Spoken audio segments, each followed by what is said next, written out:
impere Filii Deus, supplice Sancte Michael Arcangele, defende nos in prelio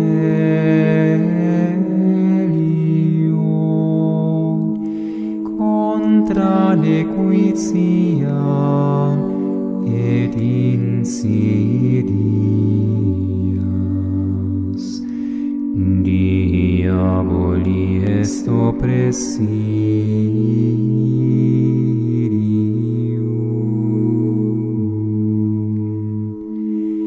impere Filii Deus,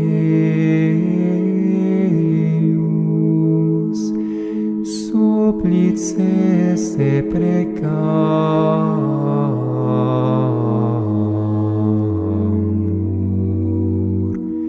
tuque princeps, militiae celestis, Satana maliosque spiritus malignos, qui ad perditionem animarum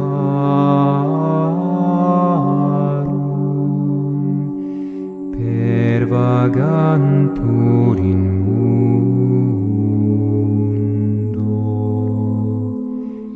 divina virtute in infernum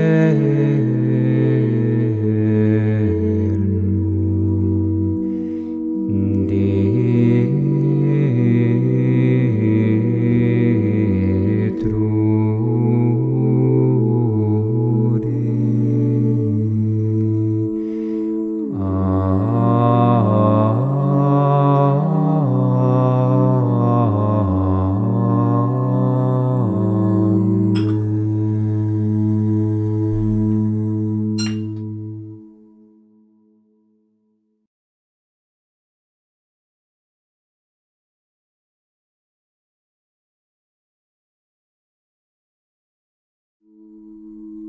Sancte Michael Arcangele,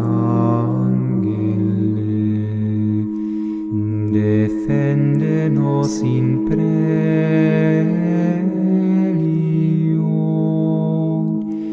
contra nequitia et insidias diaboli est oppressium,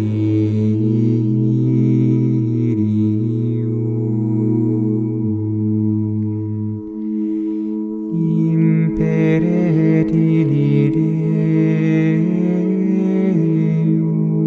Deus, supplices te precamur,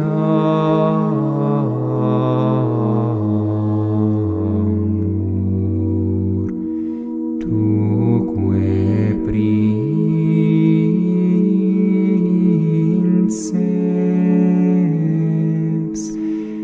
militiae celestis,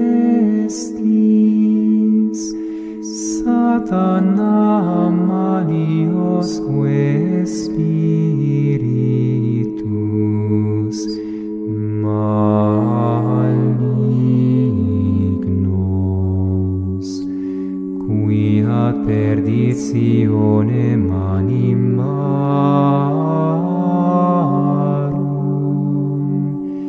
pervagantur in mundo,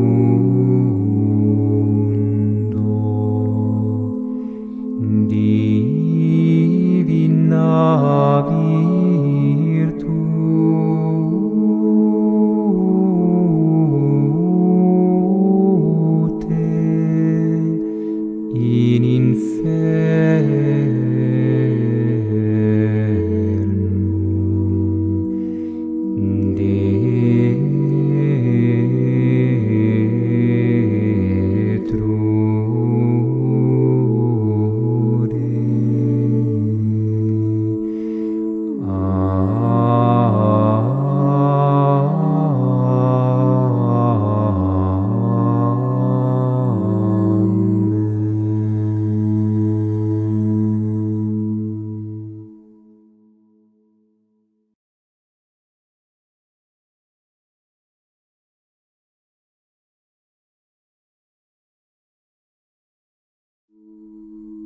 Sancte Michael Arcangele,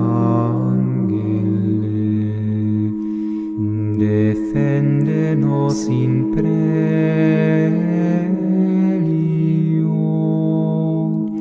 contra nequitiam et insidias diaboli est oppressium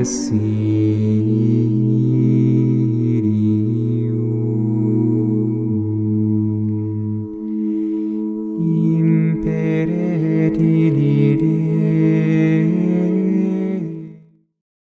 Okay, hi. Great to be here. Great to see all of you here. And I guess I just should get started. Before I forget, let me say that my plan, I'm not always faithful to my plans, but my plan is to, when I was preparing the St. Edith Stein show, I thought I might exceed even my self-imposed limit of about 3 hours for these shows. So I might be dividing it into 2 parts. That's kind of my current plan. And today will be on her life and her conversion and her martyrdom and her canonization. And if I still want to talk more about some of her writings, her philosophy, and her theology, that might be next week's show, which my plan is to be on Sunday, the same time next week. So that's sort of the plan. And as a little previews of coming attractions, the last book that she wrote, she literally just like written the last line when the Gestapo came to take her away to the concentration camps was the Signs of the Cross, and it was about St. John of the Cross's theology and the dark night of the soul and so forth. So I thought that might be worth spending some time on. So if I do, that would be next week. Okay. Now the other thing is the music that you heard, the beautiful music by Harpaday. Little advertisement that if you come to Israel with me, you get them accompanying us and providing the music at all the beautiful shrines we go to. But in any case, that was a recording they just put up on YouTube of the St. Michael prayer. And what's that got to do with today's show? St. Michael, the archangel, is the patron saint of the Jewish people. That's actually in the Old Testament. That is in, I don't even remember. I think it may be in Tobit, but I'm not sure where that appears. Daniel? Maybe in the book of Daniel. I think it's in the book of Daniel. That St. Michael, the archangel, is actually the patron saint of the Jewish people. So since Edith Stein is, of course, another patron saint, let's say, of the Jewish people. When I said St. Michael the Archangel was the patron saint of the Jewish people, maybe I meant a guardian angel people. Excuse me, guardian angel. So that's why that was on. Now, so I'll just start with St. Edith Stein and her biography, and then go on to talk about you'll see her conversion, her reflections on Judaism and Catholicism, the way the truth came to her, came through philosophy, came through her search for truth, and so forth. So let me just start at the beginning. She was born in 1891, and which doesn't make her ancient history. My grandfather, who was a German Jew, he was born in, I think, 1888, if I'm not mistaken. And, until I was in my about 30 or 25, I had him in my life. He was still around. So if Edith Stein had not died, she would have been around until I had, left Harvard Business School or something. It's not ancient history. And she was born on October 12th of 1891, which is kind of interesting because October 12th of 1891 happened to have been Yom Kippur, which is the Day of Atonement, which is the highest holiday of the Jewish year. And it is the most sacrificial, penitential day of the Jewish year. We just had it, by the way. We're an octave away. We're basically 7 or 8 days from Yom Kippur this year, which is one reason I'm doing this show today. Now, she was born in a devout Jewish family in Breslau, Germany at the time. It's now within Poland. It's now called Rocklau, or however it's pronounced. But it was Germany at the time. It was a German Jewish family. And her parents were quite pious. Her mother in particular was quite pious. What we would consider Orthodox Jews in the United States today. They weren't Hasids. They weren't the ultra-Orthodox. Which actually, in today's discussion about Edith Stein's conversion, there's a lot of brouhaha about how devout her parents were. By American standards today, they were very devout. They were like Orthodox Jews. And her mother was very struck by the fact that her little girl was born on Yom Kippur. And she knew at the time that she had a sense at the time that this child had a very special destiny ahead of her. I'll read, a lot of my quotes are from memoirs that Edith Stein wrote called Life in a Jewish Family. Most of the direct quotes of her childhood and growing up are drawn from those memoirs, which are, of course, still in print. Anyway, so from there, Edith Stein wrote, "My mother laid great emphasis on the occurrence that she was born on Yom Kippur." And then Edith Stein goes on to say, "The highest of all the Jewish festivals is the Day of Atonement, the day when the high priest entered the Holy of Holies, making sacrifice to be offered in atonement for himself and all the people, all the Jewish people, after the scapegoat, burdened with the sins of the nation, had been driven into the wilderness." This is, in fact, where we get the term scapegoat, somebody who takes the blame for something. Now, Yom Kippur, the one day of the year when the high priest would enter the Holy of Holies to offer sacrifice for the remission of sins of the Jewish people. Before that sacrifice, he would place his hands on the head of a goat and drive that goat into the wilderness. And when he placed his hands on the head of the goat, it was to transfer the sins of the Jewish people onto the goat. And then when the goat was sacrificed, it would be, or when it was actually driven into the wilderness, it would be taking with it the sins of the Jewish people. Now, very interesting because, of course, well, I shouldn't say of course, because I haven't gotten there yet, but Edith Stein, before she died in Auschwitz, she wrote a last will and testament in which she accepted, I'm out of sequence as I usually am. Let me read the quote. "I joyfully accept in advance the death that God has appointed for me, in perfect submission and with joy, as being his most holy will. May the Lord accept my life and my death for the atonement of the unbelief of the Jewish people, and that he may be accepted by his own people, and that his kingdom may come in glory." Okay? Edith Stein was making herself the sacrificial victim, was making herself the scapegoat for the sin of the unbelief of the Jewish people. Interesting that she was born on Yom Kippur, which is when that would happen in the days of the temple. I have some pictures here. Here's a picture of actually the high priest placing his hands on the head of a scapegoat on Yom Kippur.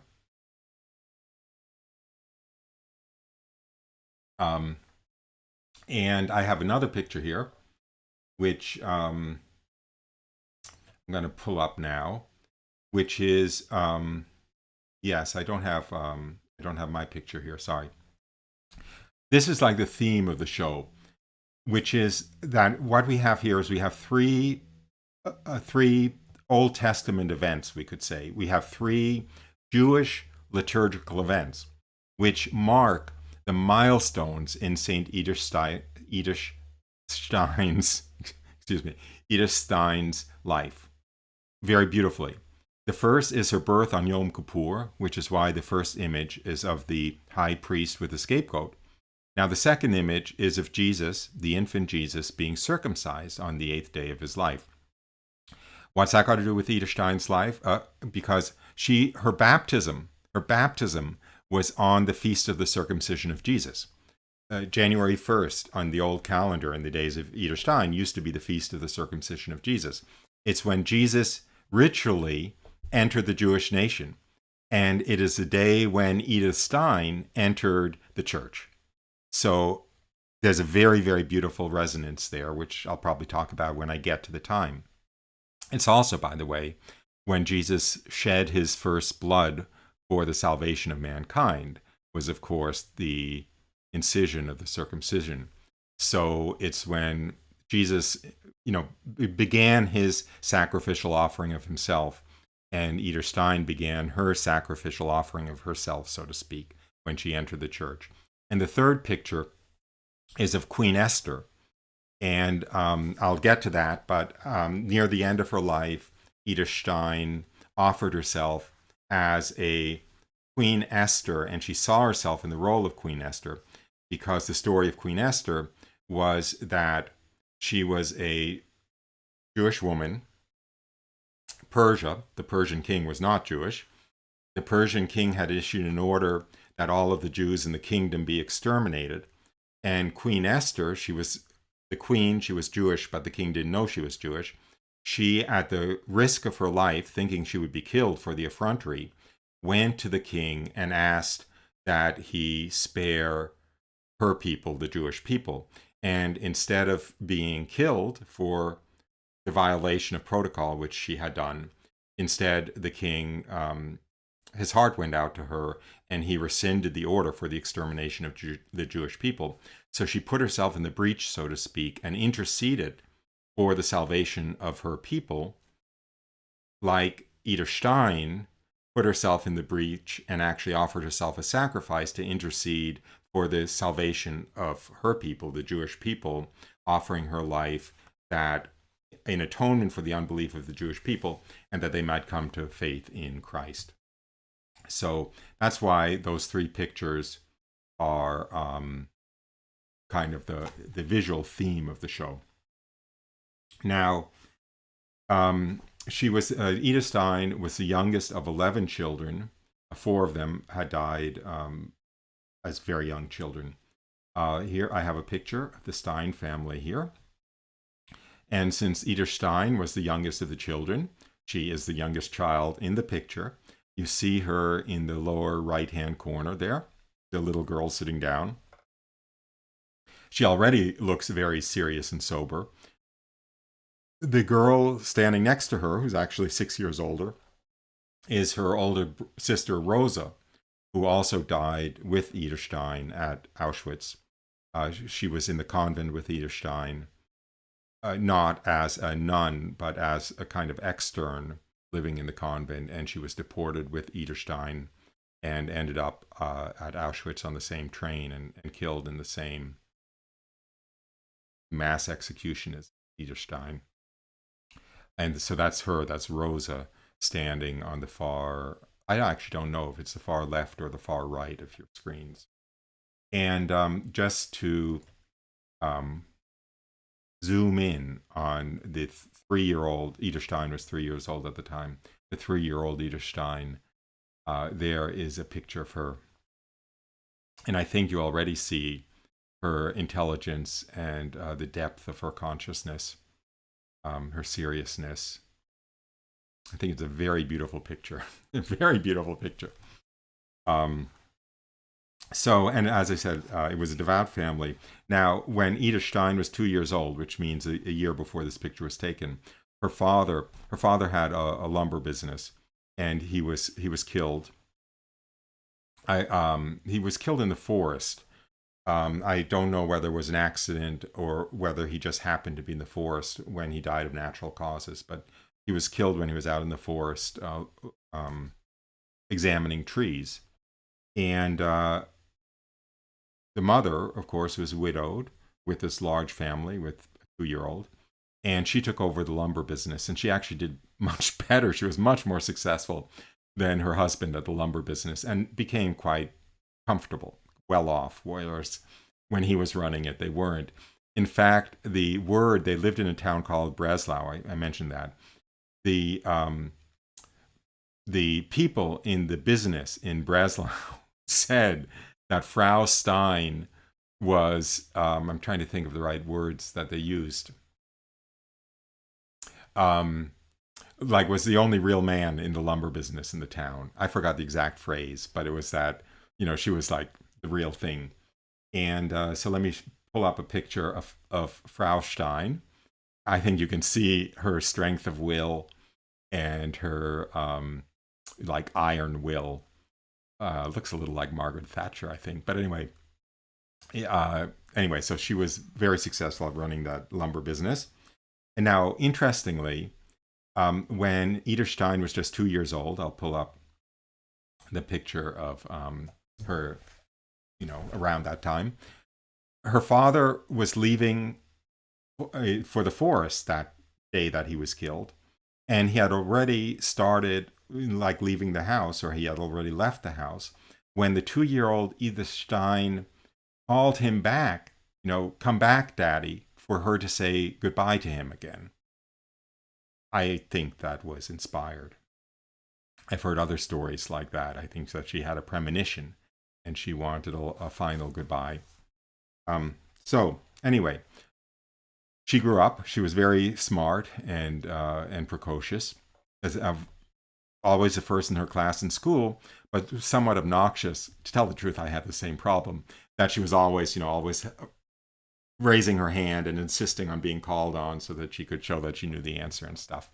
So she was pushy, very smart. And she would, of course, go with her family, with her mother, to the Jewish services. And then until she was 14, she lost her faith at 14. She certainly, I cannot say that she was, I usually say that she became an atheist. There is no writing that says that she became an atheist, like convinced that God doesn't exist. But she did say that she could no longer be a hypocrite and go to synagogue with her mother, which to me implies that she no longer believed in God, because it would seem hypocritical to her to pray when you didn't believe in God. Now, I've kept saying over and over again so far that she grew up in Breslau. And so first of all, let me bring up a map of that. So this is a map of the German Empire in 1871. I think that it extended until World War I.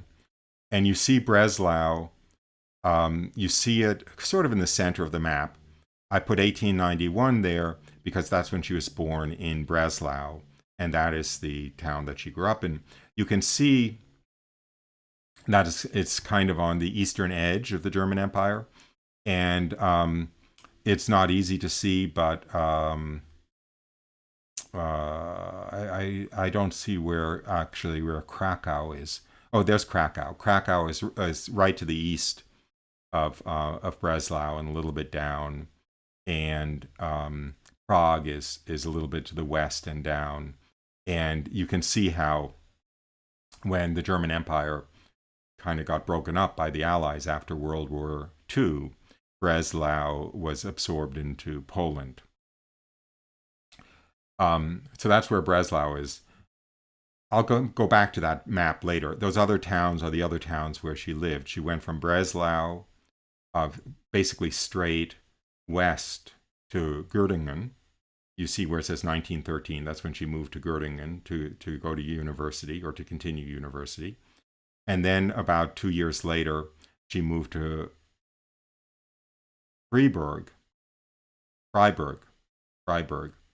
which is down where it says 1916. You can see there's Freiburg, which is very much on the western edge of Germany. And then after she got her doctorate, and she couldn't get a job teaching. She couldn't get a job at a university. She became a high school teacher at a convent in Speyer, where it says 1922. And then when, after Hitler came to power and she wouldn't be even allowed to teach high school, she finally got permission to enter the Carmelites, which she had wanted to do since she was baptized. And she entered the Carmelite Convent in Cologne, which is the kind of, it's highlighted in red above where it says 1933. So that's essentially the course of her, where she lived during her life. So that was a little introduction to where Breslau is. Now, Breslau was a very substantial, wealthy commercial town. There you have the town hall of Breslau. You can see it's rather ornate and substantial. And here you have the market square in Breslau. Again, not a village. It's a wealthy commercial town. And here I have an aerial shot from around that time, by the way, around the time of World War I of Breslau. You can see it's on a river. The water goes through it, and there are a series of bridges. That's probably why it was a big commercial town, is of course because shipping used to be done by barges before they had railroads. So that's Breslau. And this, of course, is a very important part of the Breslau scene for the Stein family. That is the Jewish synagogue of Breslau. And again, you can see the wealth of the town and the wealth of the community, the Jewish community, by the ornateness and elaborateness of synagogue. So that's a little introduction to Edith Stein's childhood. I can't omit to put up a picture of their home. That building, which in the gray stone or cement, was the Stein residence. And again, you can see that it was a wealthy family. It's now a museum to Edith Stein. So I think that is about it for her childhood. And as I said, when she turned 14, she is, for all intents and purposes, she certainly lost her Jewish faith. She became atheist. Let me explain why I'm going around in circles. The reason I'm going around in circles is because Stein scholarship, there are a lot of scholars, a lot of academics who study Edith Stein and, have written biographies of Edith Stein. And, there are conferences about Edith Stein and everything, of course. Some of those guys are Jews, or some of those men and women are Jews, the Stein scholars.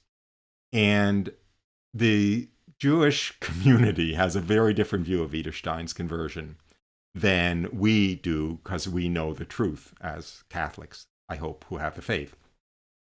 So the Jewish side of the Stein scholarship has a completely different narrative of what happened to Edith Stein. It's not that she actually came to a total inner conviction and revelation of the truth of Jesus and the truth of the sacraments of the Catholic Church, which was the case. The Jewish slant is, she never really knew her Judaism. Her family wasn't really that religious. They went through the motions, but they didn't really have the Jewish faith. If only Edith Stein had been brought up better as a Jew, she would have known enough that she didn't have to turn to Catholicism to know God. She would have been able to have God in Judaism. But it's because she was really, in an indifferent Jewish family that, and they were kind of hypocrites and mechanical. So she didn't want to go to synagogue with them anymore when she was 14, because it isn't like they were really praying, it just wasn't really satisfying. And then she was just kind of cast adrift. And she kind of got roped in by these predatory Catholics who pulled her into the church. But it was really all because she just didn't know better. And if only she had known better, she would have been a devout Jew all her life and never entered the Catholic Church. Now, the reason why this attitude has basically taken the forefront in Stein scholarship is because Edith Stein's niece, Suzanne Batzdorf, I think she died recently, but she certainly was alive and kicking and super active at the time of Edith Stein's canonization in 1998. Susan Batzdorf has written, biography books on Edith Stein, her Aunt Edith. As a matter of fact, I think the biography is called My Aunt Edith or something. Suzanne Batzdorf, I don't know how to put it, but you can't, am I allowed to say, you can't shut her up. She basically would spout off in any forum talking about Edith Stein with this Jewish slant to things, which of course is predicated on the idea that one couldn't have a conversion to Catholicism because one came to a knowledge of the truth, because Catholicism isn't true. So she really polluted the waters, if I can say so. And now all of the Stein biographers and everything kind of have to tip their hat to Suzanne Batzdorf and kind of respect her slant on things, because she knew Edith Stein personally, because this was Aunt Edith to her. Okay. I guess I can't do a live stream without without doing some calumny, some detraction of somebody. So my whipping boy for today will be Suzanne Batzdorf. But anyway, that's why I've been pulling back, because if you read the literature that is the politically correct literature on Edith Stein, I'll say, you get this false picture. That her mother wasn't really devout, that the family wasn't really devout, that she didn't really become an atheist. She just kind of got turned off to, secular Judaism or mechanical Judaism and so forth. I will add something else. I have no way of knowing whether my digressions are interesting to you. But of course, I grew up in a German Jewish family. I'm going to tell this story. When I was in high school, I made a friend in Hebrew school, religious education. His name was Jerry Mencken. And he became a good friend. I'd play at his house, as 13-year-olds, 14-year-olds do. And his parents were very nice to me. And his parents, they had just moved into town from New York City. I lived in a suburb. And they were interested in meeting my parents. They liked me. They thought they'd like my parents. So I came home one day after playing at Jerry Mencken's, and I said, Mrs. Mencken said it would be nice for the four of you to get together, or maybe the six of us, so that they could meet you. My mother said, God rest her soul. Please pray for my mother's soul. But she's in good shape. She was baptized just by death and everything. But in any case, my mother said, no, I don't think so. They're black Jews. Now, I couldn't understand this because they were white-skinned, and all my life growing up, blacks had darker skin than we had. So I didn't know what this was about black Jews. Well, it turns out that the Western European Jews were very prejudiced against the Eastern European Jews. The Western European Jews were assimilated in the sense that they wore Western clothes. They spoke the language of the country. They spoke German like a German, or French like a Frenchman, or English like an Englishman. They had normal jobs. They did not appear different. I mean, maybe they wore yarmulke and maybe not, but they didn't have long earlocks. They weren't completely isolated from the rest of the community and so forth. Whereas the Eastern European Jews, by and large, still lived in ghettos. They, by and large, actually lived in villages that were largely Jewish. They kept separate from everyone else. They had very different, they spoke a different language. They spoke Yiddish. They had a very different, excuse me for saying so, standard of personal hygiene. I think running water was unheard of in most of those villages and so forth. And then when Eastern European Jews started migrating a little bit to the West, the Western European Jews, like my parents, were horrified because they didn't want to be put in the same category. They had, clawed their way up to be accepted by society. And if these Eastern European Jews, who were so different and looked different and ate different food and spoke a different language and didn't behave according to the norms of, Western society, if they invaded the same world, then the more assimilated Jews would be tarred with the same brush, and they would lose the social standing that they had gained. So it's an ugly story, but if you watch a lot of my YouTubes, I'm sorry. I don't want to be self-serving, but I'm in the business of the truth, okay? So, there are a lot of ugly truths out there. And if you want to understand the dynamics of all this stuff, including what goes on in the Catholic Church, including the hierarchy, including, creeping apostasy within the hierarchy or whatever, including the infighting in the Jewish community and stuff, there's no point to presenting a politically correct, sanitized version. So that's actually true, what I just said.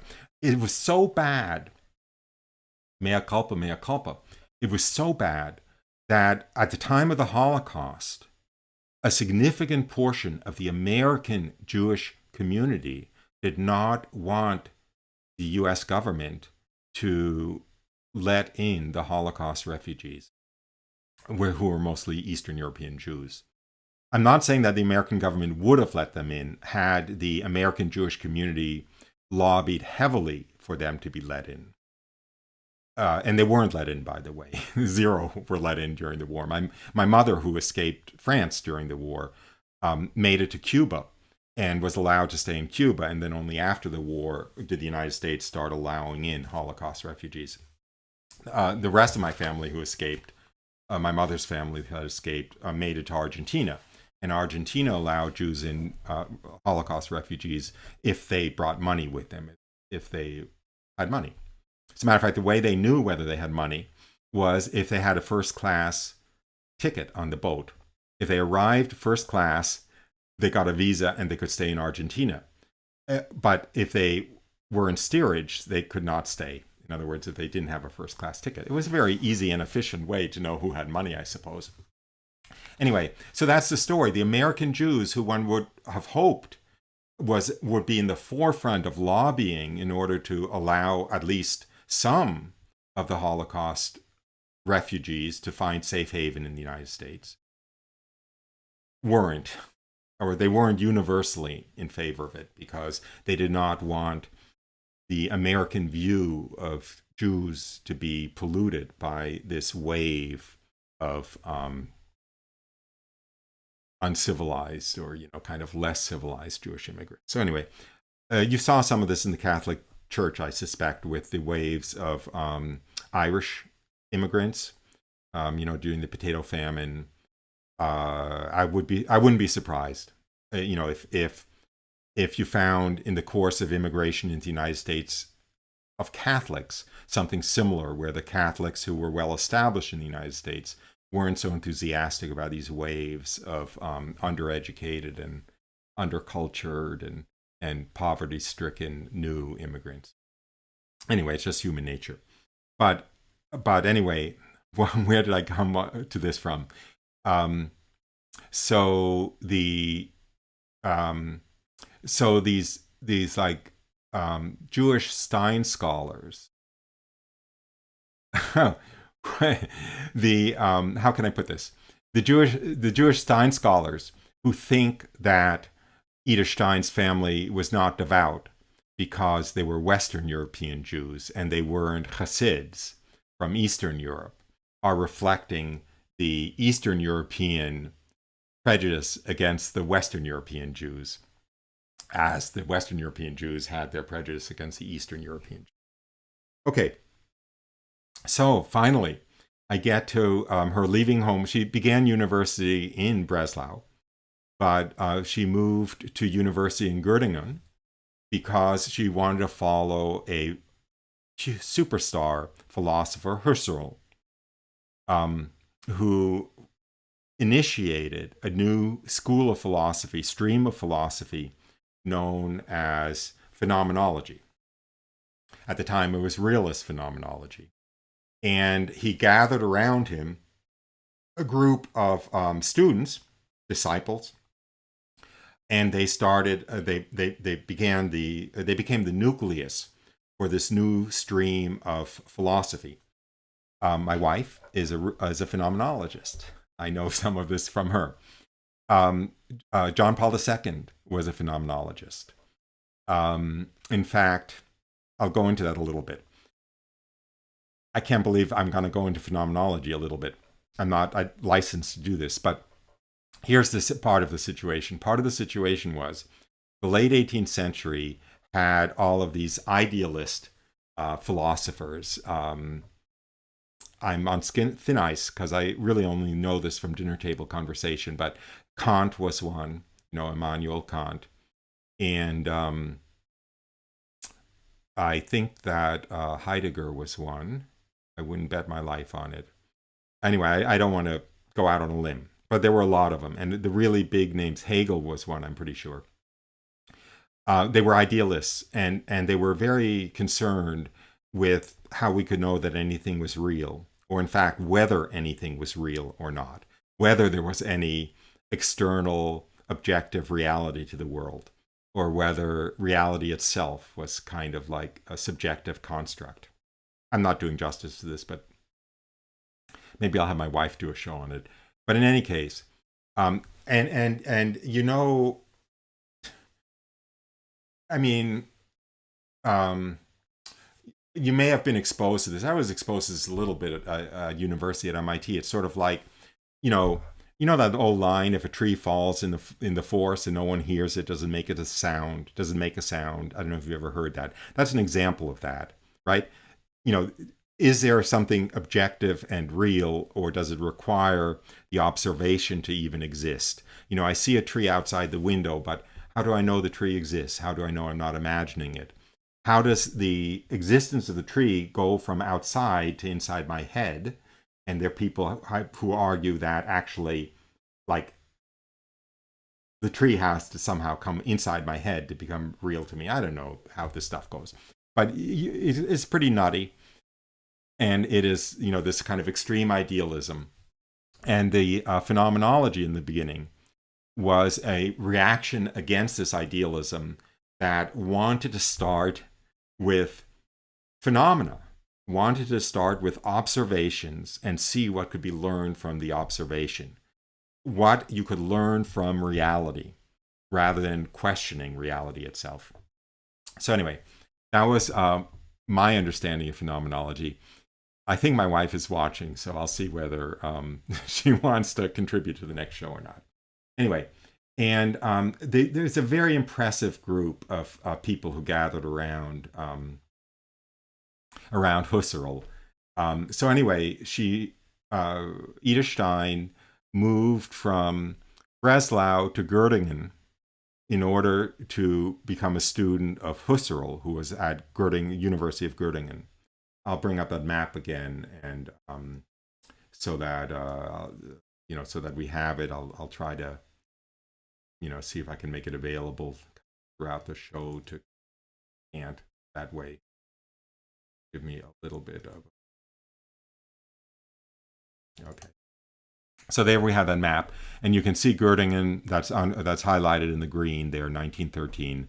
So she moved to Göttingen to follow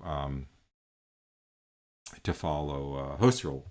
So let me get back. So okay, so here is a contemporary photograph of Göttingen University. You can see it's an impressive place. It was a very major university. Is a very major university. And I have a picture of Husserl. Now, Edith Stein became Husserl's kind of prize student, to the point where he had her be his, what you'd call today a TA, a teaching assistant. There is a portrait of Husserl. He certainly seems intense and intelligent and a little bit scary to me. And he was surrounded by this very wonderful group of young students. I am going to pull up one here, who was one of Husserl's circle in those days. It is Roman Ingarden. And the reason I'm starting with him is he was actually a professor of Karol Wojtyła, who we know better as St. John Paul II. Remember, I made the assertion that this phenomenology, which began with Husserl, went through this generation of students of Husserl. There was another generation which was Dietrich von Hildebrand. And maybe there were two generations in between Dietrich von Hildebrand and I don't have to name these people that none of you have heard of. But in any case, John Paul II had Roman Ingarden as a professor at the University of Krakow, and Roman Ingarden was a schoolmate of Edith Stein. So you can see we're not talking about ancient history. It's also, I like pulling up this picture because Edith Stein actually did fall in love when she was a student in these days. And there was a young man in her circle that she was hoping would marry her. And, the smart money is on Roman Ingarden, that he was actually the object of her affections. But they were not reciprocated. So anyway, so that's another reason why he's kind of got a high profile in this picture. As the text next to the picture says, Karol Wojtyła first encountered phenomenology through Roman Ingarden, who was a professor in the philosophy department at the University of Krakow, where the future pope was earning his doctorate in philosophy. Ingarden had been one of Husserl's students. John Paul II, his philosophy, is dyed-in-the-wool realist phenomenology, I will argue. His personalism is an outgrowth of the realist phenomenology. So the theology of the body. You know how radical theology of the body is? I mean, in other words, if you compare theology of the body to traditional like St. Thomas Aquinas, the idea of elevating human love and spousal love to like a primary theological principle is pretty radical in medieval Catholic philosophy, let's say. I'll go further. I mean, it's pretty radical, period, until you get this stream. And theology of the body, of course, made that front and center because all of a sudden in theology of the body, human love and the spousal relationship doesn't become, almost like a necessary evil in order to keep the species running, in order to keep the creation of human beings running, but it becomes a central principle of the relationship between God and man, and actually of the relationship of God, the nature of God himself, because God is a plurality of persons, right? It's three persons. And the reason God is three persons is because God is love, and to have love, you need more than one person. So anyway, so I just want to show the kind of importance of this stream to everything that we associate with John Paul II and the nature of the human person in today's church. Now, another one of this circle was Max Scheler, who became very, very important in Edith Stein's life, and it also was important in her conversion.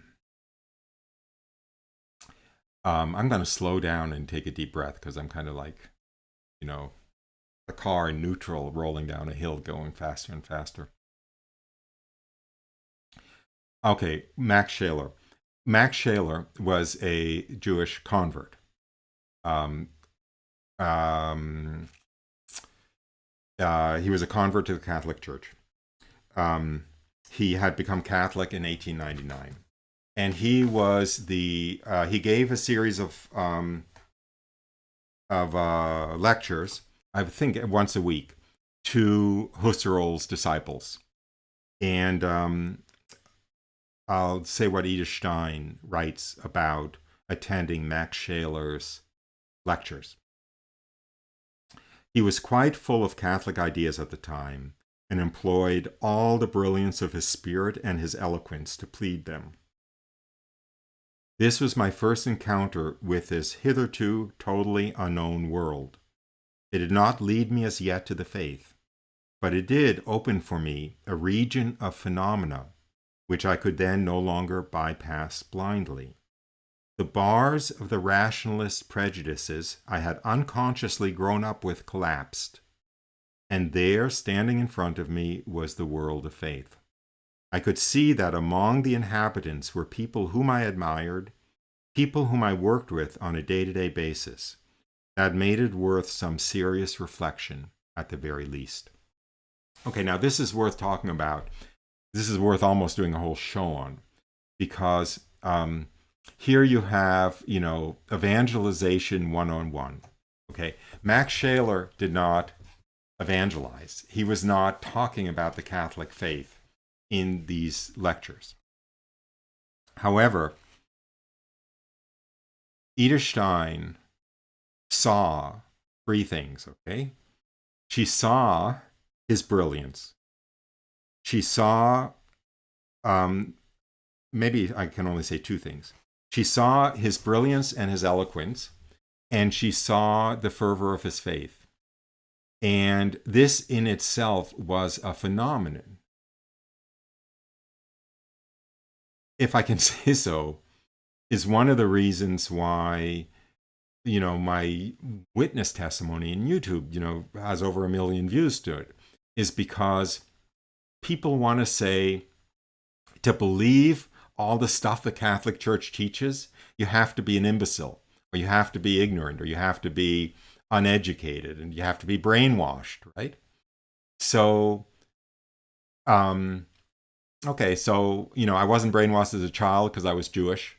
I wasn't an idiot because I wasn't, went to MIT and Harvard Business School at the top of my class. So, oops, we have a problem here. We have a phenomenon here. This guy takes it all seriously, and we can't say it's because he was brainwashed as a child, and we can't say that it's because he's an idiot. So it's a phenomenon. It is an objective reality that has to be explained. Now, it can be explained in another way, which is that I'm a hallucinating schizophrenic, which is what my sister thinks. Or actually, it's what a rabbi that I spoke to thinks. My sister thinks that I just wanted to be accepted. Maybe I like dating blonde women or something, and they were all Catholic, so I became Catholic. But anyway, it's a phenomenon which must be explained. This is why I did the series Science and Faith. Okay, we have a lot of phenomena that have to be explained by people who don't want to accept the Catholic faith, like the Shroud of Turin, like the Tilm of Guadalupe, like the medical miracles at Lourdes, and so forth and so on. A really, really central aspect of evangelization is to make people aware that there is something that doesn't fit into their interpretation of the world yet, and they have to make it fit their interpretation of the world. So they have to stretch their interpretation of the world. Maybe it'll lead to the faith or maybe not. But as Edith Stein said, it opened for me a region of phenomena which I could then no longer bypass blindly. In other words, she couldn't just ignore, she couldn't remain ignorant of this fact. She had seen this stuff, like Scheler's intelligence and fervor, and the fact that he had entered the Catholic Church. That is a phenomenon that she couldn't bypass blindly.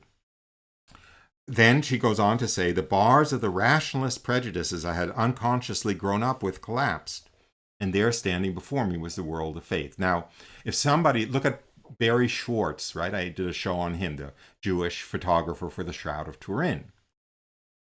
He didn't believe it at all. When he went there as part of the research team, he expected within 20 minutes to determine that it was a fake, that it was a fraud, that it was painted.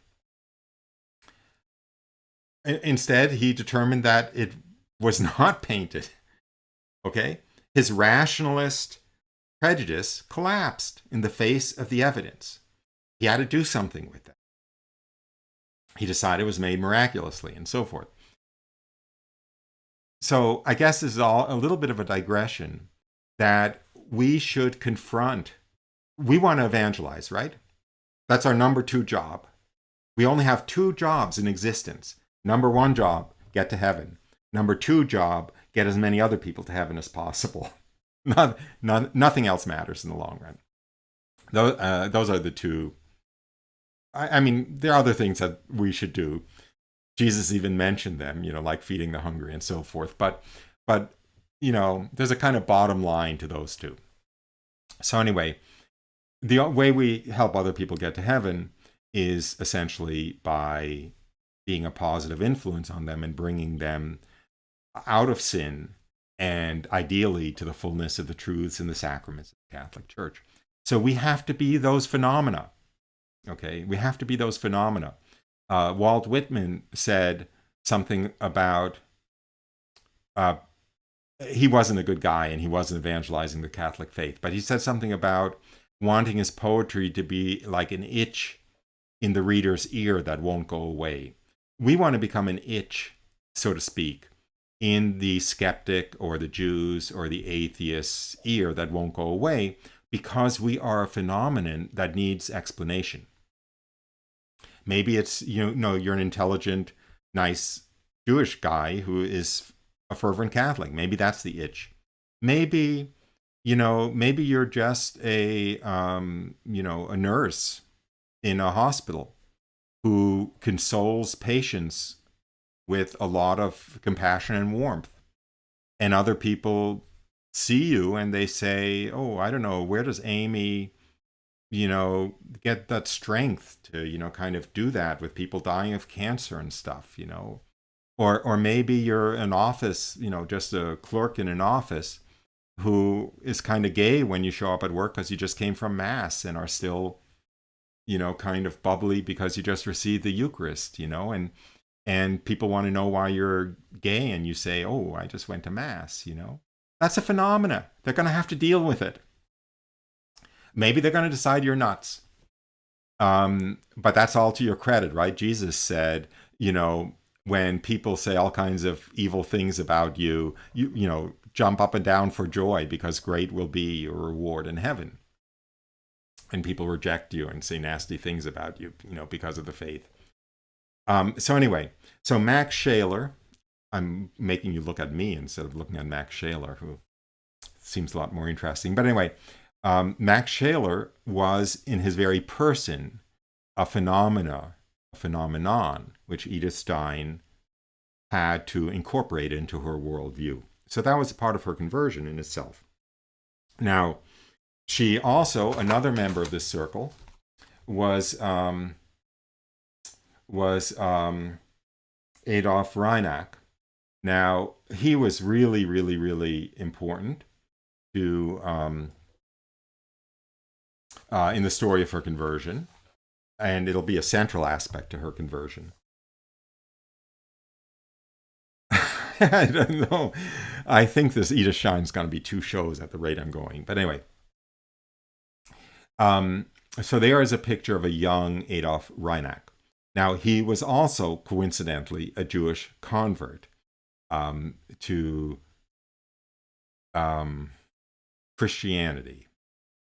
It slips my mind whether he was Catholic or Protestant at the time. I know that he first converted to Lutheran and then converted to the Catholic faith, and I just don't remember the timing well enough. But in any case, he was a Jewish, earnest, enthusiastic, Messianic Jew, Jewish believer in Jesus. And Edith Stein greatly admired him. And at the time, before Edith Stein became Husserl's most valued colleague, Reinach.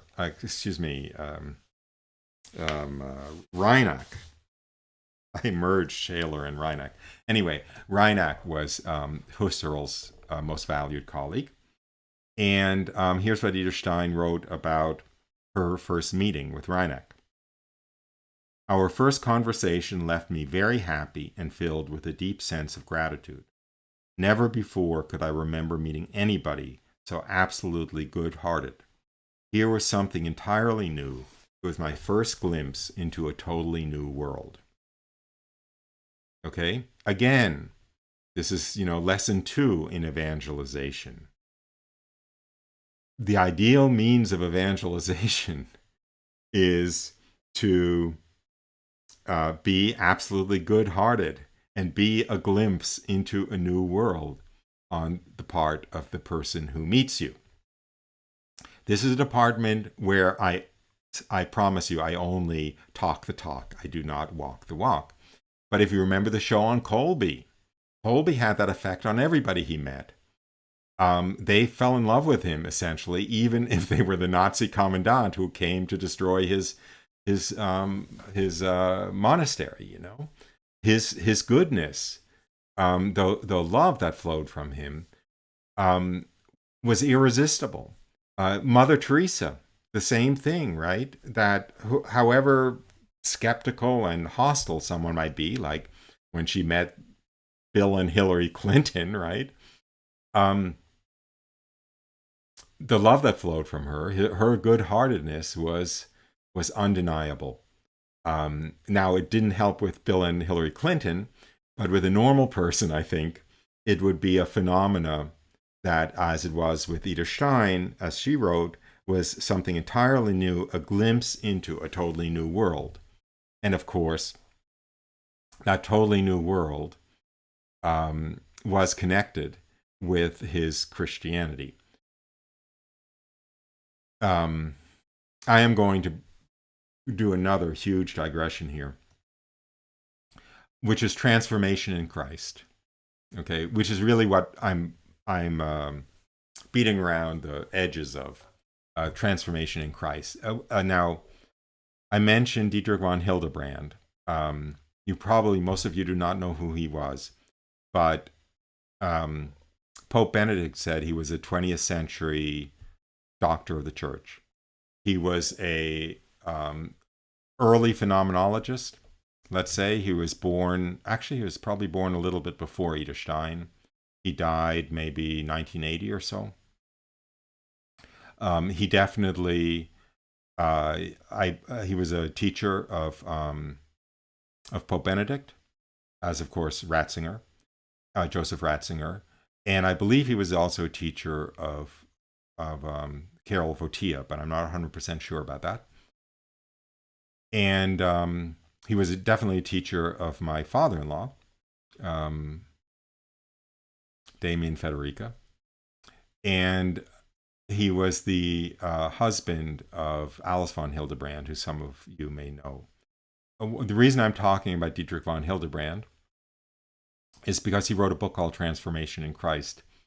And that's what we're talking about. And that's what his book is about, which is ideally the point of being a Christian and the point of being a Catholic is actually to have an interior transformation take place, which happens with the saints. It clearly happened with Mother Teresa. It clearly happened with Maximilian Kolbe. It clearly happened with Edith Stein, in which somehow Christ's love for the other, Christ's love for every human soul actually animates one's own heart, so that one feels, like when Maximilian Kolbe gave his life for the stranger in Auschwitz, he did it out of love. He didn't do it out of a kind of, militant, manly, grit my teeth, and I know this is what I'm supposed to do. I know this is what Jesus wants me to do, so I'm going to grit my teeth and do it however much it hurts. He wanted to do it. He wanted to give his life for that stranger the way that you or I would probably want to give our life for our 4-year-old daughter.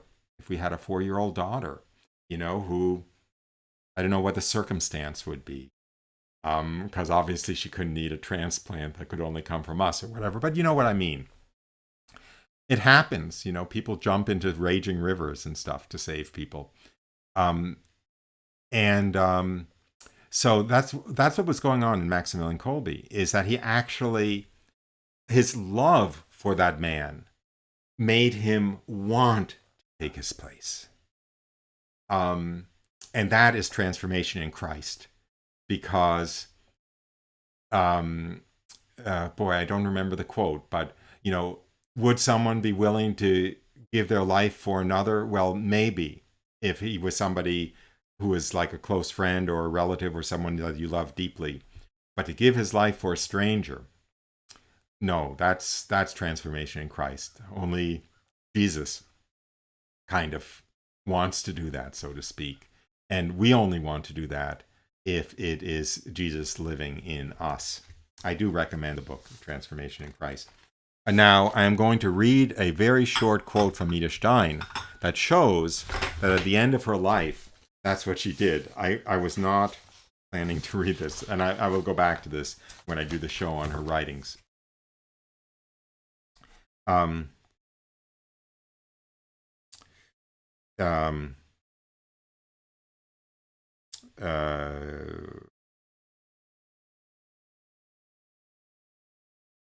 well, okay, I'll read this.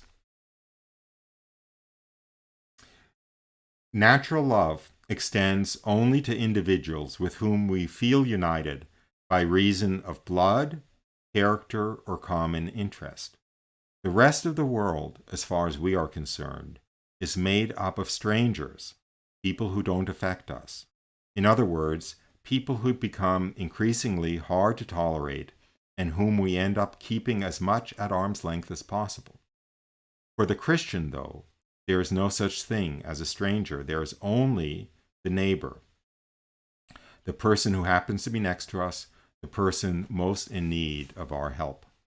Whether he is related to us or not, whether we like him or not, doesn't make any difference. Christ's love knows no boundaries, stops at no limits, doesn't turn away from ugliness and filth. It was for sinners he came, not for the righteous. Natural love aims at possession, at owning the beloved as completely as possible. But anyone who loves with the love of Christ must win others for God instead of himself, as Christ did when he came to restore lost humanity to the Father. Whenever we entrust a person to God, we find ourselves united to him, whereas sooner or later the lust for conquest always ends in loss. There's quite a distance between leading the self-satisfied existence of the good Catholic who does his duty, reads the right newspaper, and votes correctly, and then does just as he pleases, versus living one's life in the presence of God with the simplicity of a child and the humility of the publican. But I can assure you, once anyone has taken the first step, he will not turn back. If up to now a person has been more or less contented with himself, the time for that is over. He will do what he can to change the unpleasant things he finds in himself, but he will discover quite a bit that cannot be called beautiful, and yet will be nearly impossible to change. As a result, he will slowly become small and humble, increasingly patient and tolerant for the specks in his brother's eyes, now that he has so much trouble with the beam in his own. Eventually, he will be able to look at himself in the unblinking light of the divine presence and learn to entrust himself the power of the divine mercy. The Our Father, when the disciples asked Jesus, how should we pray? And he gave them the Our Father. The Our Father only has one contract term in it. It's got exhortations, of course, hallowed be thy name and so forth, but it's got one contract. Forgive us our trespasses as we forgive others theirs against us. That's a contract, right? Forgive us our trespasses as we forgive others theirs. We don't forgive others theirs. God doesn't forgive us ours. Jesus had the beautiful parable, of course, of the man who owed his employer a huge sum. The employer forgave him the huge sum. The man goes and turns around and won't forgive a very small sum that someone else owes him. And when the master hears of that, he takes back the forgiveness, of course, of the huge sum. It's a contract. And what Edith Stein is saying here is that in the course of the Catholic life, pursued properly, we should become more and more aware of all of the unpleasant things in us, all of the wrong things we do, all of the wrong things in our nature that we're unable to change. And so then we end up in the situation of the publican, knowing that we're sinners and knowing that we had better be forgiven because we're not about to stop being sinners. And so we will progressively become smaller and smaller and humbler in our own eyes, because we will progressively be seeing ourselves more and more in the light of truth, in the light of God. I don't remember the story exactly. Today is actually the feast day of St. Francis of Assisi. And St. Francis of Assisi, when he was dying in Assisi, in the Portiuncula, said that he was the worst sinner of all, and that if anyone else had been given the graces that he was given, they would have been better. St. Francis of Assisi was not a BS artist. He was not trying, to make a nice epitaph for his tombstone about how virtuous he was and how humble he was. He meant that because he saw himself in the light of God. He saw that he was a sinner. This is what Edith Stein's describing, and she's obviously describing it from her own experience. So that one will slowly become smaller and smaller, humbler and humbler, more and more patient and tolerant of the sins of others, and more forgiving of the sins of others, because we will realize that we need the forgiveness of our sins, and that is the precondition for the forgiveness of our sins, is to forgive all the sins against us. And as we become more and more aware of the beam in our own eye, we will become more and more tolerant of the speck in our neighbor's eye. So, another digression, but the digression was about transformation in Christ, which is actually the best phenomenon for evangelization.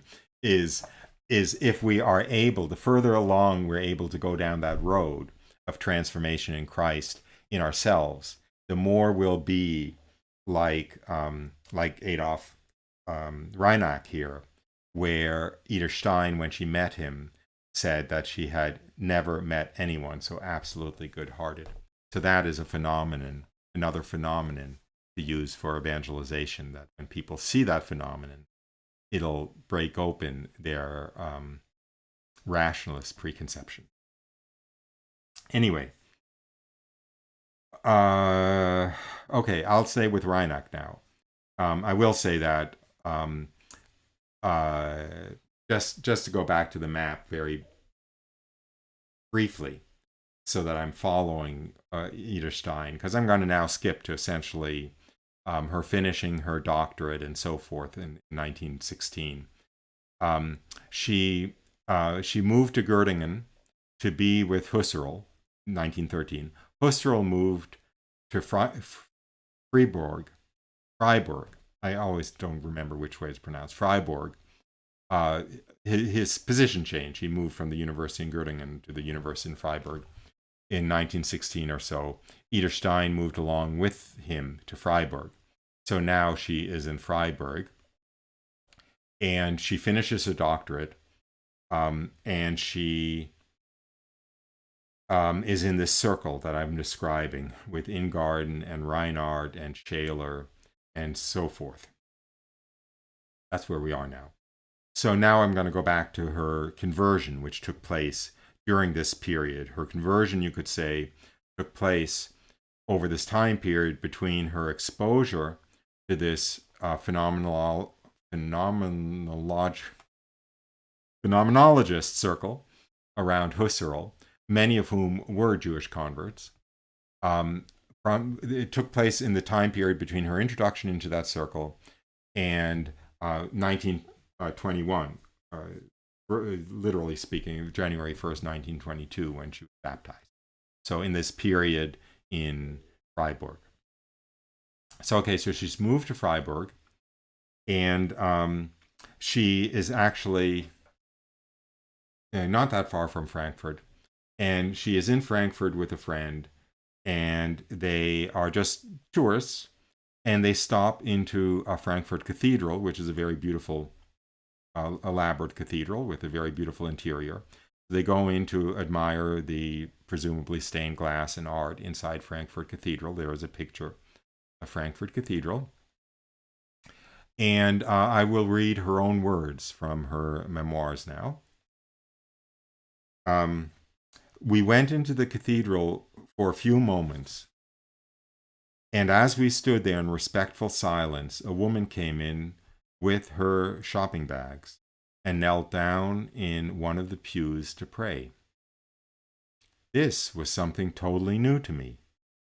In the synagogues and Protestant churches I had visited, people simply went to go to the services.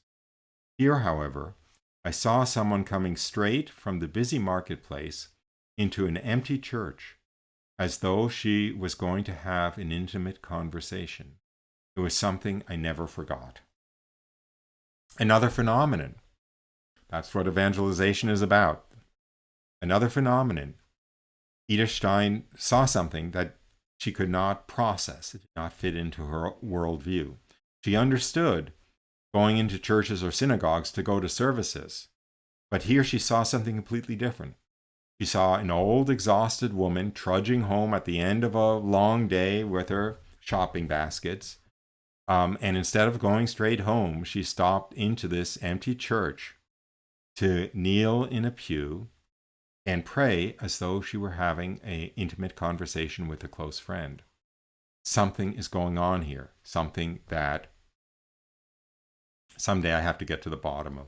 As Edith Stein said, it was something I never forgot. So this is where evangelization comes from. It comes from people being exposed to phenomena that rattles their world, that introduces a foreign element that has to be addressed. Maybe it's like a oyster, okay? That, the oyster only makes a pearl if a grain of sand comes in the shell and irritates it, and it secretes something to stop the irritation of the grain of sand, and it secretes it more and more, and that secretion is actually what becomes the pearl, to protect the oyster from the irritation of that grain of sand. So we want to be that grain of sand in the non-Catholic or the atheist's oyster mouth that irritates. There's something that doesn't compute here. There's something that doesn't compute here, and they're nibbling away to find out the solution to the riddle. Is that secretion that they secrete to coat that irritating grain of sand, which is us, until it emerges as the pearl of great price. So there you have a little off-the-cuff metaphor. Okay, so that was a very major, step. And then Adolf Reinach, remember him? That wonderful, absolutely good-hearted friend of Edith Stein.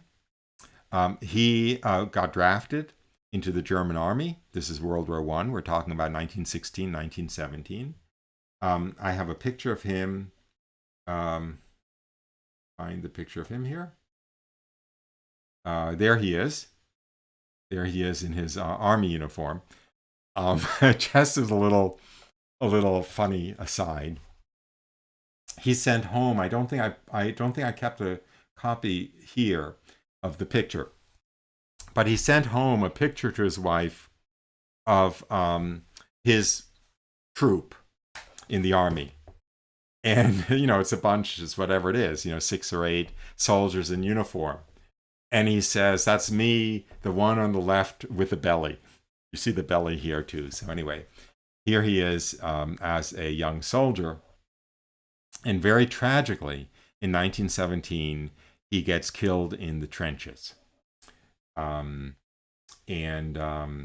have a picture of what that would have been like. This is not a picture of them carrying Reinach out of the trenches. I think some of you have read the books of World War I, how horrible that trench warfare was. But here there is a group of soldiers carrying a wounded comrade out of the trenches, foxholes, trenches, which were dug and then, of course, filled with water and became mud and were incredibly miserable and so forth. Anyway, that could have been Reinach in that picture. So he was tragically killed, at just the beginning of this blossoming, brilliant career. And he was newly married, and his young wife was desperately in love with him. Here's a picture of them, Anna, boy, my memory just goes out the door. Anna and Adolf Reinach as a newly married young couple. And anyway, of course, she gets the news that he was killed in the war. So what happens? Edith Stein decides to go and visit the young widow to console her in her grief. And also, of course, Edith Stein was kind of destroyed and distraught because she deeply loved Reinach also as a friend and as a colleague. So she goes to visit the newly bereaved widow. We're now in November of 1917. And what strikes Edith Stein when she visits Anna Reinach, she can't understand it, because Anna Reinach has more interior peace about the death of her husband than Edith Stein has interior peace about the death of her good friend, Adolf Reinach. And this is what Edith Stein later wrote about it. This was my first encounter with the cross and the divine power it imparts to those who bear it. It was the moment when my unbelief collapsed and Christ began to shine his light on me, Christ in the mystery of the cross. Okay, again, another phenomenon. I guess that's the theme of the show. This is a string of pearls, a phenomena that confront Edith Stein over the course of her life. You could say it begins when she's 13, because the first of these strings of phenomena are, I suppose, the fact that she doesn't find God at the other end of Judaism. I know the feeling. I was a very pious Jewish child, very thirsty for God, and very frustrated by not finding him at the other end. So there's a string of pearls of phenomena, not finding God in Judaism, giving up on God since he's not there in Judaism,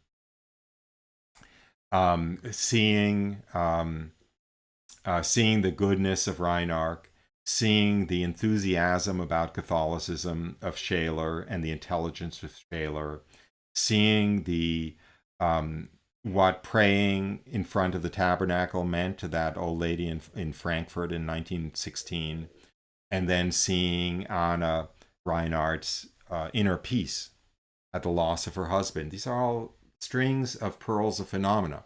And because Edith Stein had to know the truth, she had to be honest with herself and keep nibbling away at these phenomena. And of course, it ended up opening her mind and her heart. She let go of her rationalist preconceptions, and she opened the door for Jesus to reveal the truth to her, the truth of him and the truth of the Catholic faith. It's a very logical conversion. It came about by this string of phenomena. And we want to provide these phenomena to people. The phenomena might be telling them about physical miracles, like the Shroud of Turin or whatever. The phenomena might be telling them about the why we want to go to Mass, or why we want to say the Rosary, or why we think that God is going to intervene in a certain circumstance, so forth. why we think Trump won the election, whatever it is. Just give them the phenomena.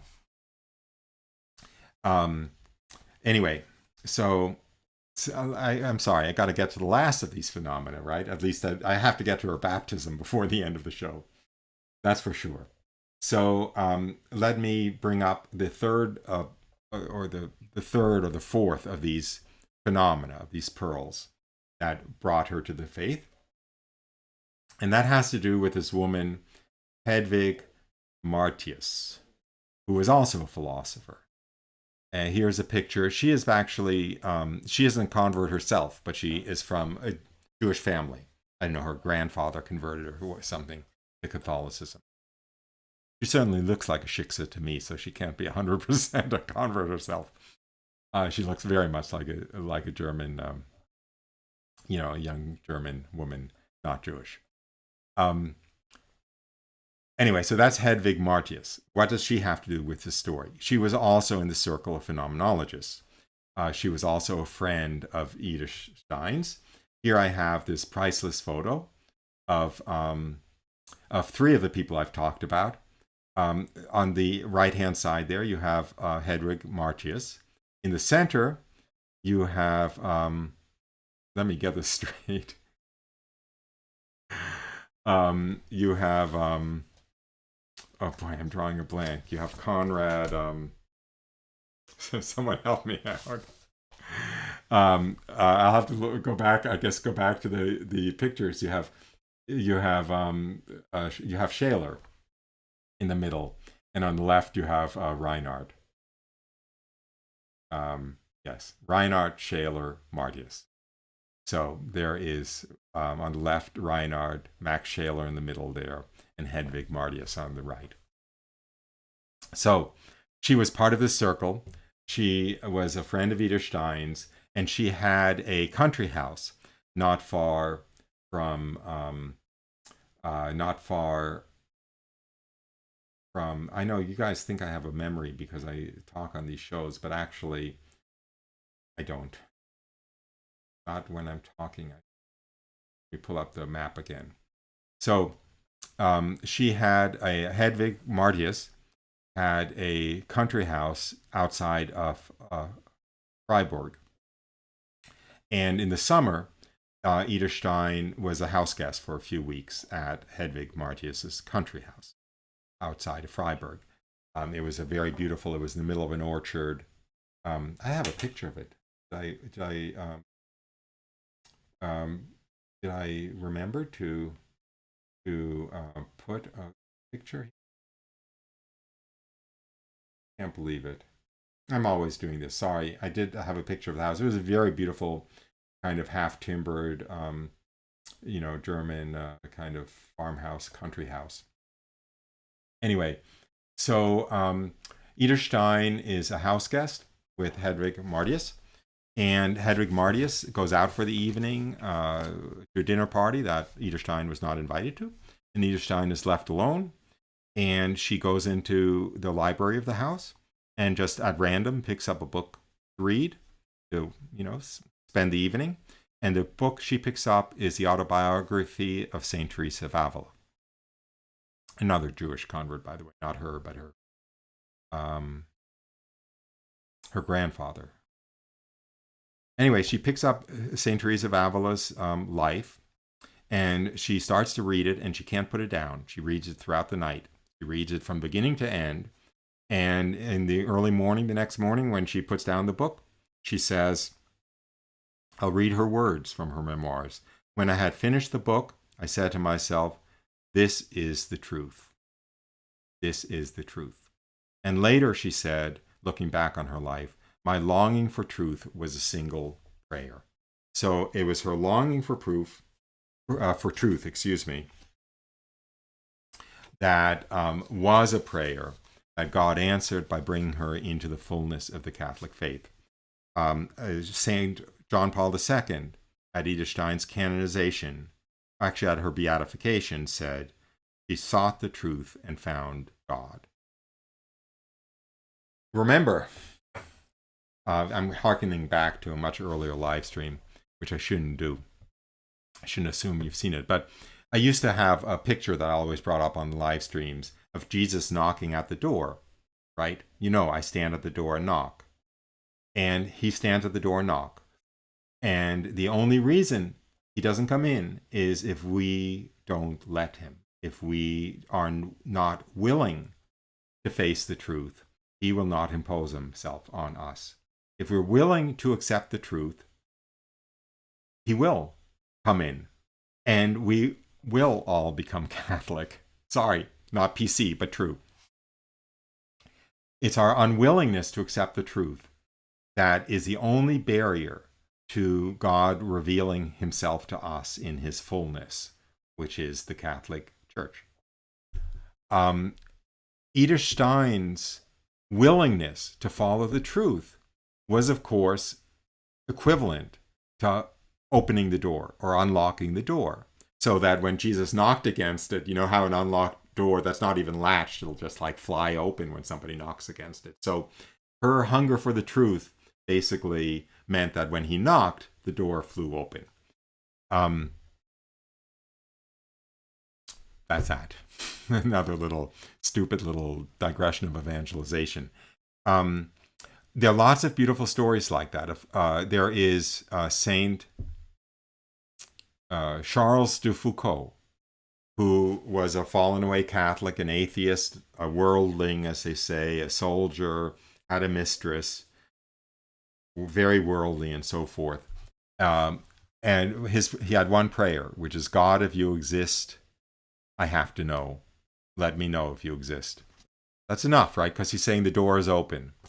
Rhonda Chervin, who is a Jewish convert, who's a friend of mine, she's still alive, also a philosopher, by the way.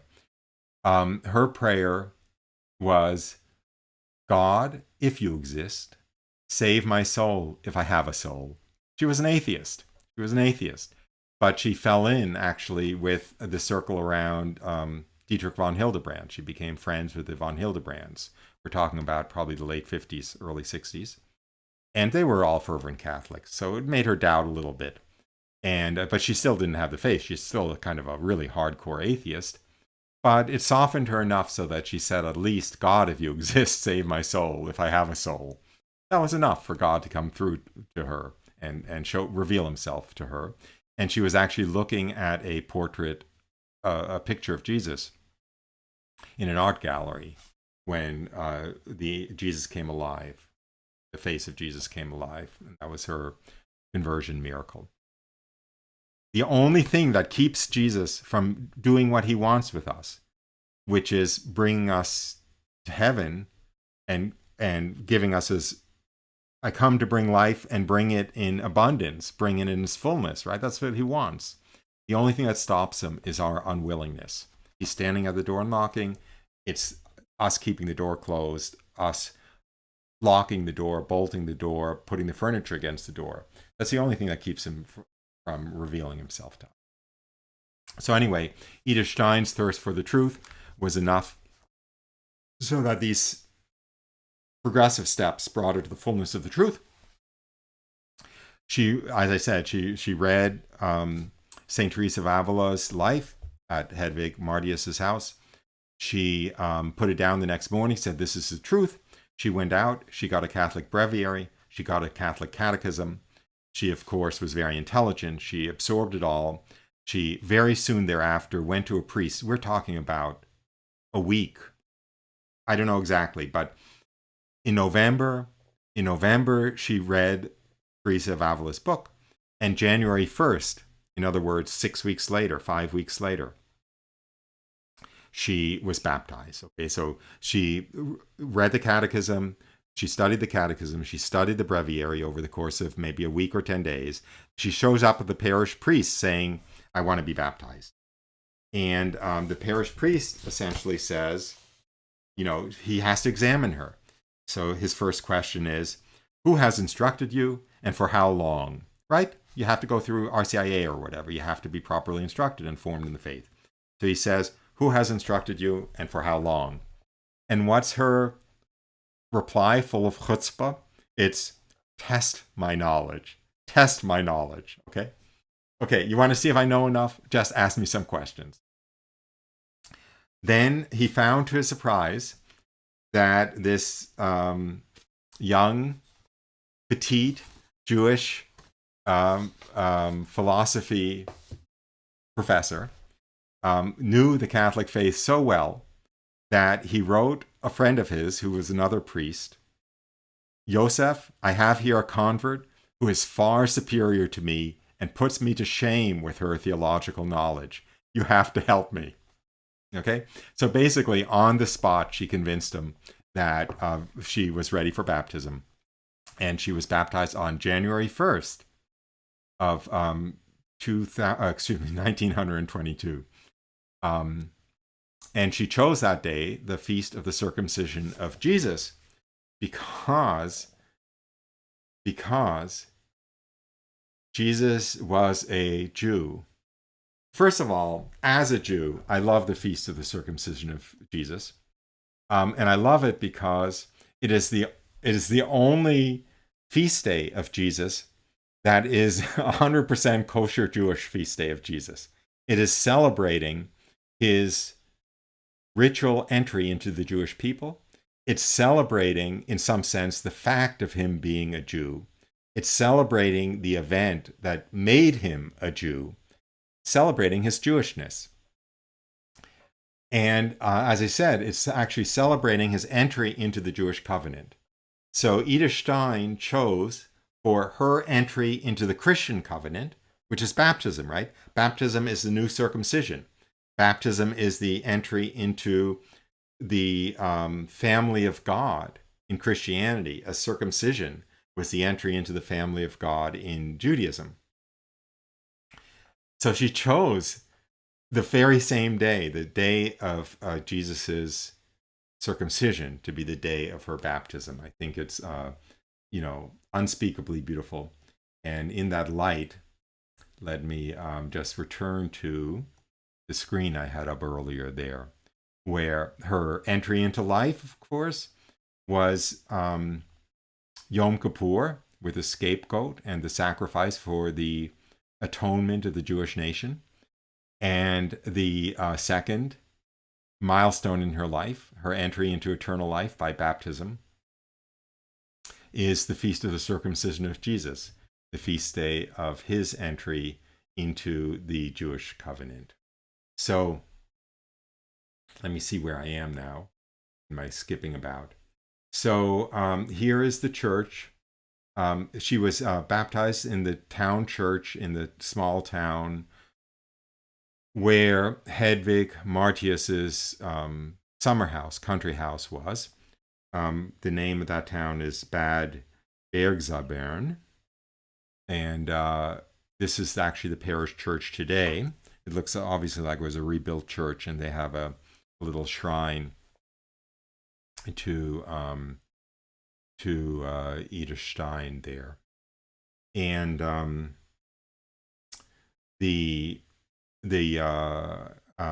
Latin motto at the foot there, secretum mea mihi, means my secret is mine. My secret belongs to me. And it was a reply, I believe, to a question about why she was baptized, what brought her into the church. And by the way, that does suggest a mystical experience, but I don't think she was very devoid of mystical experiences. And here I have a picture of the priest who baptized her. And his name was Eugene Breitling. And I just wanted to show the picture because he looks very sweet to me. He looks very warm-hearted and sweet. I believe he was a canon, but I'm not 100%. Anyway. And here is just a full page, so to speak, picture of this is Fra Angelico again, of the circumcision of Jesus. Jesus shedding his first blood for our redemption, which of course was shed in the context of the Jewish covenant, since his redemption of mankind took place from within the Jewish covenant.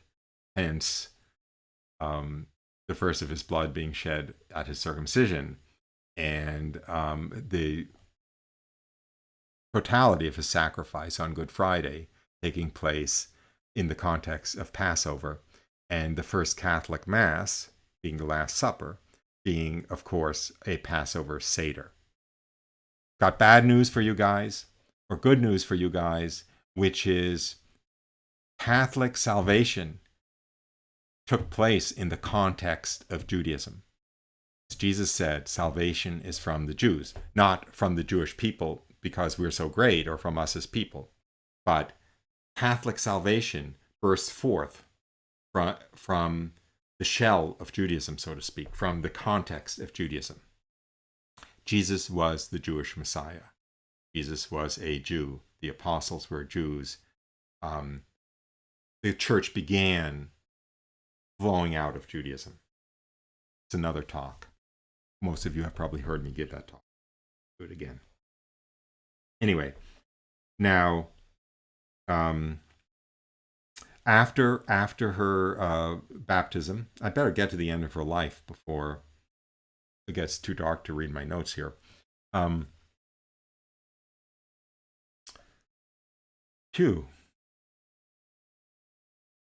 Just taking a breath there. I usually do this at about this point. I'm going to do this again right now. I am going to take a 5-minute break. You guys probably want a break anyway. And, whether it's, as I say, to get a beer or to get a cup of tea or to get a nice coffee or to go to the bathroom or whatever. And in my case, also to actually rest my throat. I talk so much. And I will be back in literally in 5 minutes. And in the meantime, I will put up the that slideshow of Edith Stein photo. So anyway, back in 5 minutes. Sancte Michael Arcangele, defende nos in prelio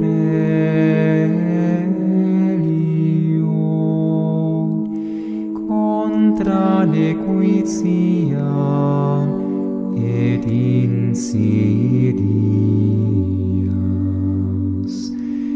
diaboli est oppressirium, imperet illi Deus, supplices te precamur,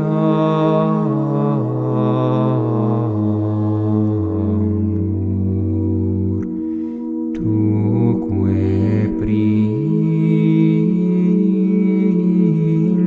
princeps militiae celestis Satana maliosque spiritus malignos, qui ad perditionem animarum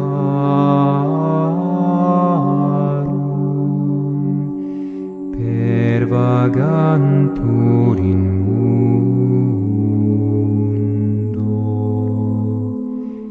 divina virtute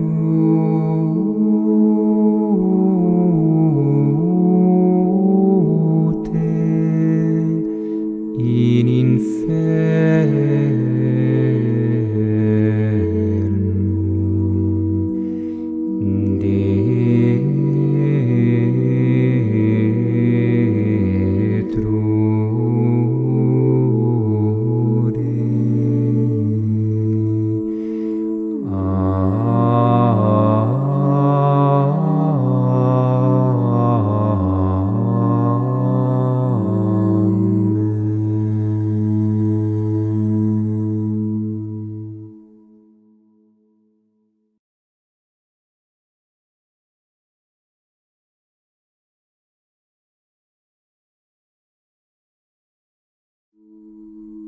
Sancte Michael Arcangele,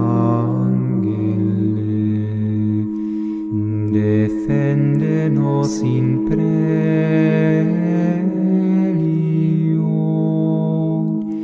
contra nequitiam et insidias. Diaboli est oppressirium.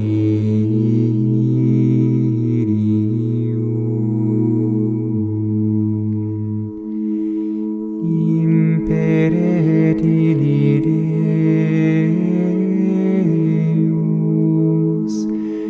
supplices te precamur,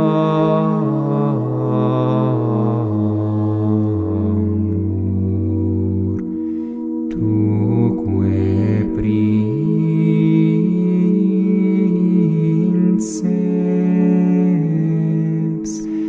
militiae celestis, Satana maliosque spiritus malignos,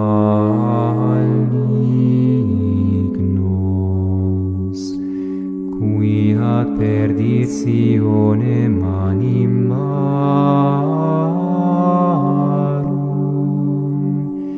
pervagantur in mundo. Divina virtute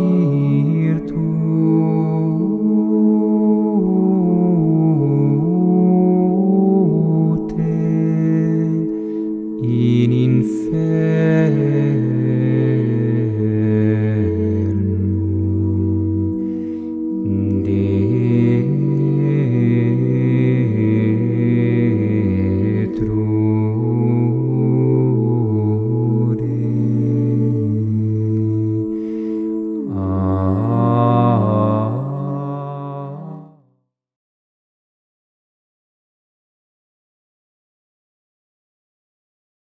Okay, I am in fact back, and good. Maybe I'll have calmed down a little bit. Anyway, I'm also, I looked at the time, obviously, and I'm definitely going, this is going to be 2 shows, because there's no way I'm going to finish with Edith Stein. I have another 2 hours, probably, that I want to talk about her. But certainly more than I can put in today's show. So I will continue this next Sunday, God willing. And I am going to just kind of, I don't want to say race to the end, but I think what I'm going to do is I'm going to just close out her life and save her theology and her philosophy and a lot of other really beautiful stuff, including her Science of the Cross. Remember when she was at Reinach's, what she said is the first time that, the light of the cross shone for me. So I'm just going to race relatively quickly through her life. And next week, I will go through more of what she wrote at those various stages in her life. So in other words, I will pick up her writings from the time when she became a Christian. So, just the circumstances of her life. She would still go to synagogue to pray with her mother when she would visit her mother in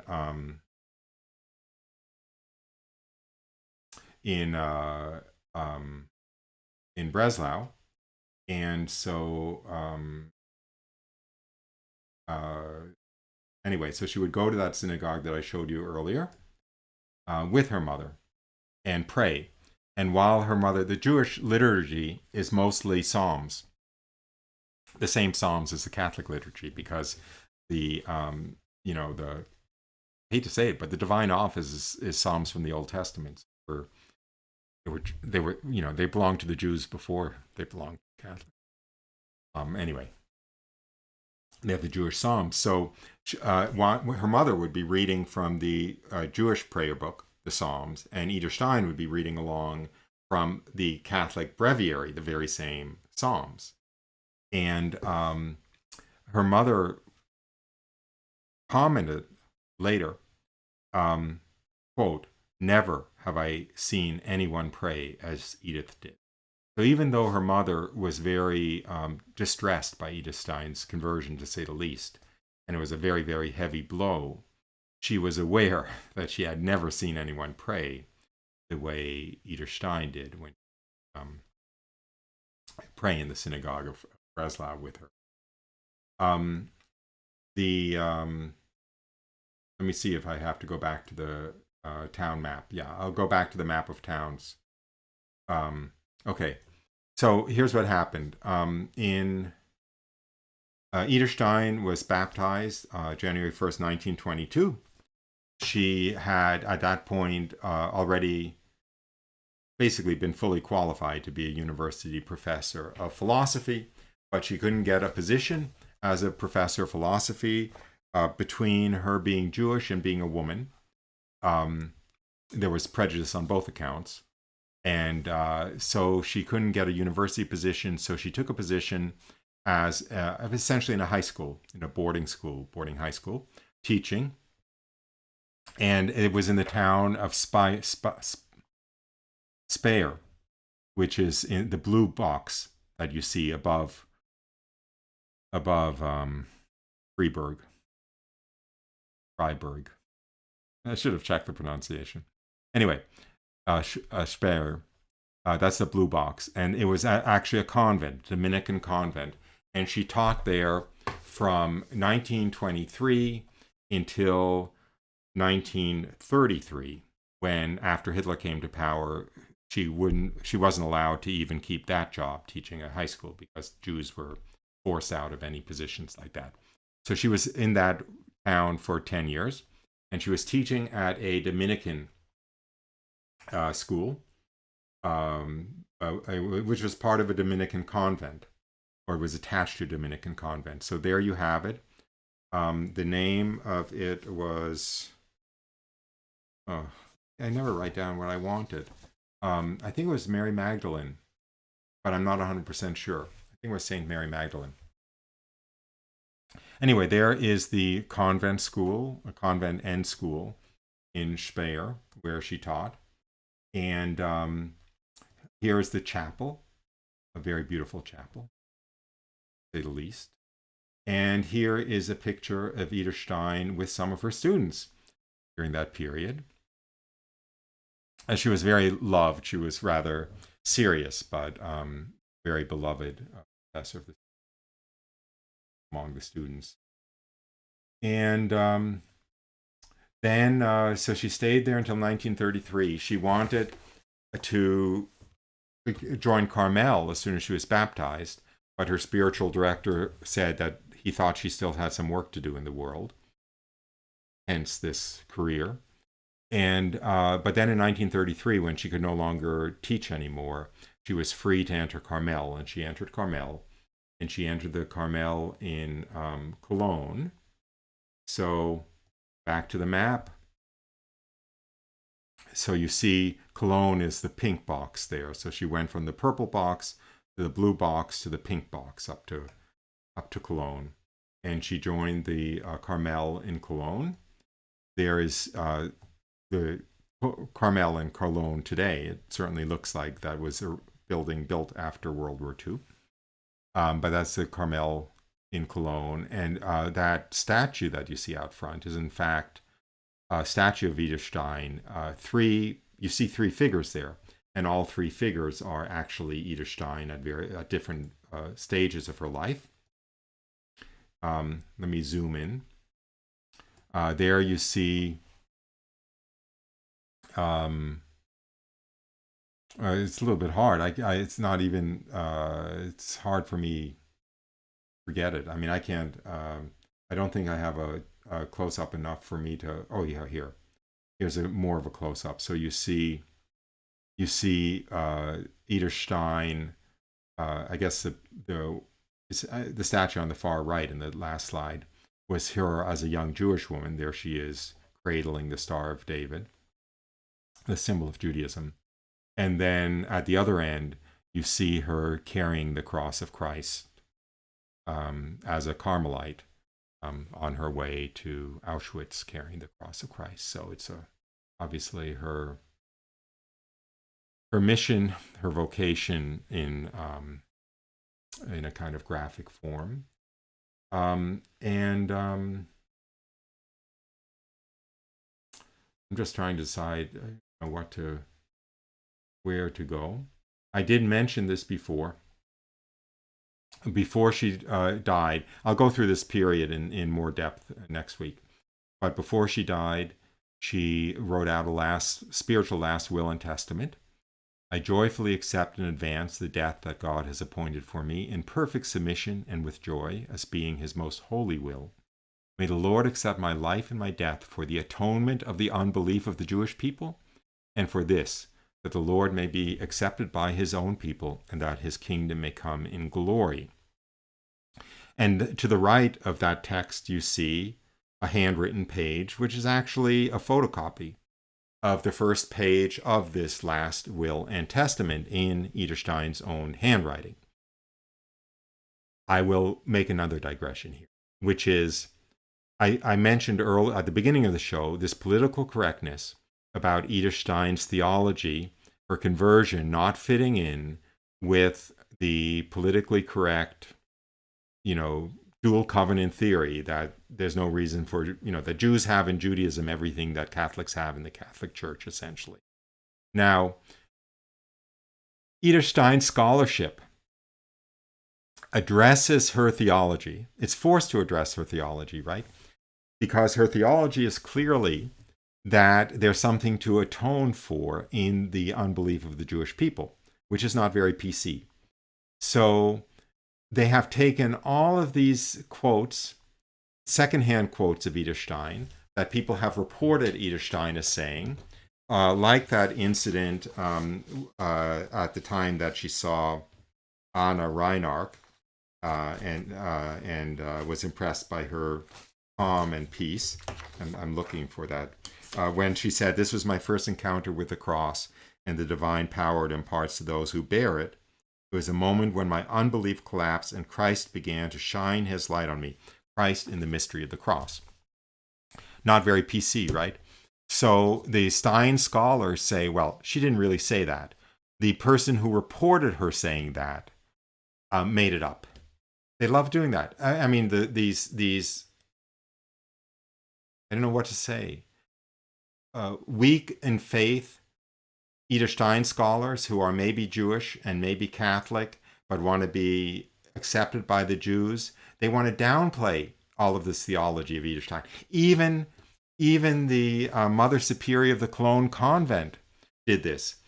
She's got like 6 editions. Do I have the book here? It is a wonderful book. I left it upstairs, I think. Sorry.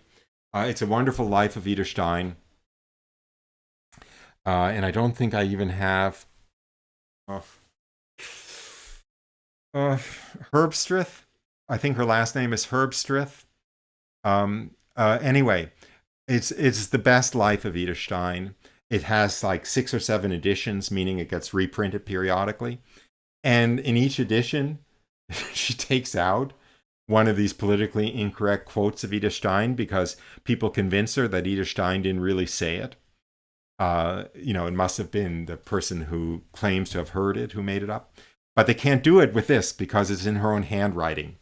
And so the author of this biography actually said to somebody who was critical of it that I can't take that quote out because it's in her own handwriting. Okay, so this is this whole kind of PC Edith Stein reinterpretation business.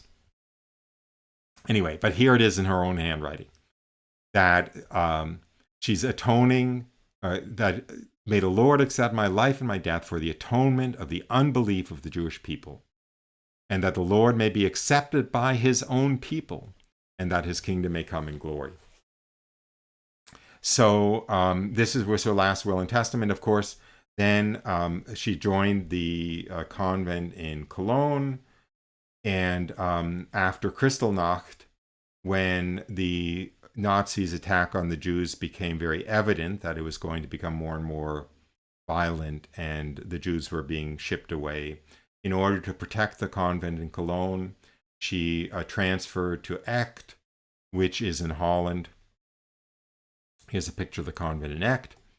That didn't last long. The Nazis, of course, occupied Holland. And in 1942, after the Catholic bishops of Holland read a letter at Sunday Mass, critical of the Nazis' treatment of the Jews, in reprisal, the Nazis decided to deport all of the Catholics of Jewish heritage to the concentration camps.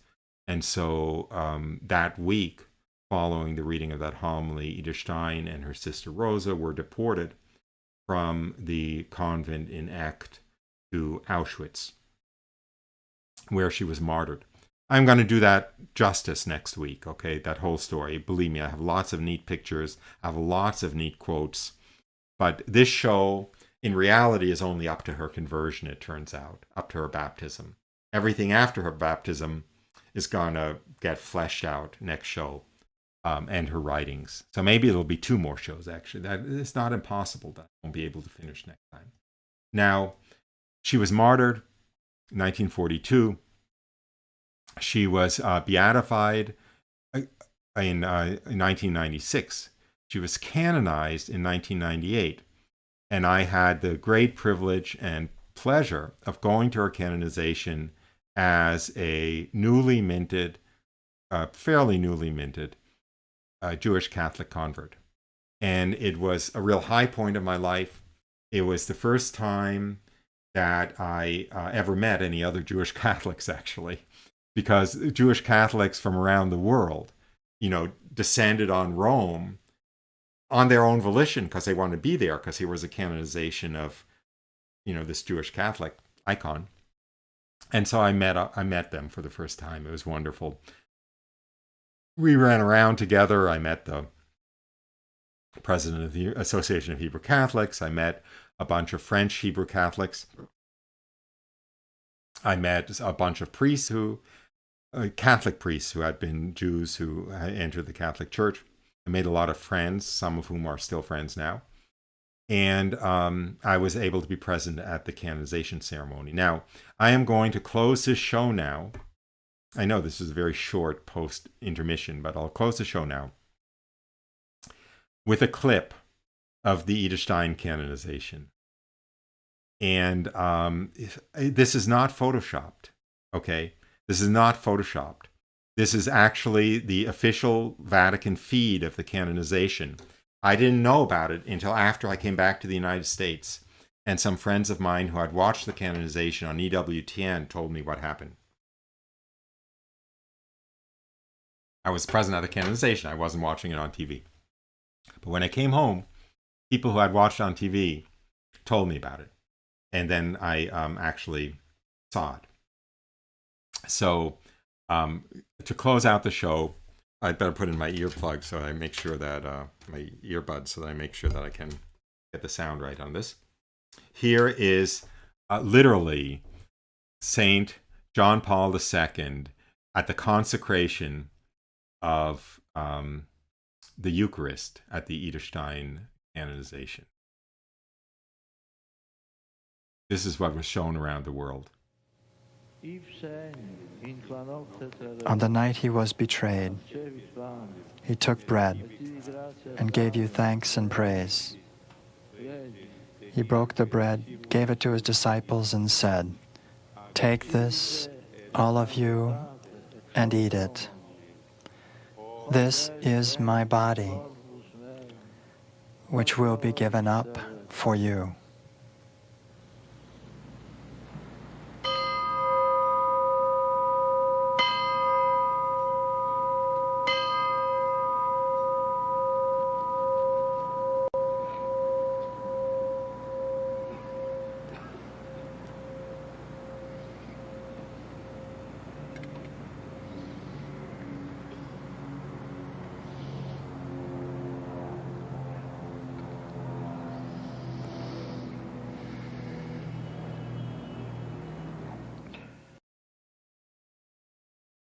That was for real. That wasn't photoshopped. So God must have had a message there. I'm not sure what the message was, but I certainly got a lot of consolation from it. So I guess that's it. That's it for today. I'm really looking forward to next week. It's very painful for me to stop now, but it's just so much. There's so much great stuff, and I can't go on for another 2 hours now. So that's why I'm stopping. I'm just going to close the show with a quote from another, I think, saint, Pope, which is Cardinal Ratzinger or Pope Benedict. And who's not all that politically correct. So here we go. This is really him. From a Jewish heritage, she moved to a new and different heritage. Yet, by entering into unity with Christ, she entered into the real heart of Judaism. Right? That's the whole point of my shtick. That's the whole point of my shtick. By entering into Jesus Christ, she entered into the real heart of Judaism. Judaism, the Catholic Church is the heart of Judaism. The Catholic Church is the fulfillment of Judaism. The Catholic Church and Judaism are not two separate religions. They are one and the same plan of salvation. The kernel, the embryo, the introduction of it was Judaism. And just like a seed that falls in the ground and has to die so that the tree can spring forth, the Catholic Church sprang forth from the seed of Judaism. And by entering into unity with Christ, Edith Stein and me and all the other Jewish converts I've ever heard of entered into the real heart of Judaism. So with that, thank you. Thank you for watching. Thank you for bearing with me. This is a great, great, great joy and pleasure. Oh, a little commercial, a little selfish commercial. I'm going on retreat this week at a very wonderful contemplative monastery, Carthusian. Sisters of Bethlehem. They're a kind of nieces of the Carthusians. They're not formally Carthusians, but they've adopted a modified Carthusian rule, and they put themselves under the patronage of St. Bruno and so forth. St. Bruno's feast day is Tuesday, is October 6th. So I'm going, I like to go to that monastery over the feast day of St. Bruno. All of this is an advertisement to say, please pray for me. Please pray for me. Pray for my retreat. That'd be a fruitful retreat. And that I get strength and inspiration and energy and sanctification to continue with these shows. So with that, please, please, please, please come back next week. For those of you who watch live, I couldn't do this without you watching live. That's where I get my energy from. Just like Trump, at his rallies and stuff. And if you're watching on tape, watch the next week's show too. The next week's show won't make much sense without this week's show, because I'm just going to pick up at the last phase of the life of Edith Stein. So with that, yet again, sooner or later, it always happens, I have to say goodbye. So go back to the close, the close slide, and that beautiful Harper Day chant. See you next week. Bye for now.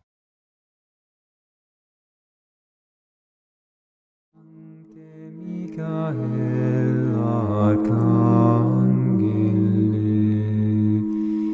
defende nos in prelio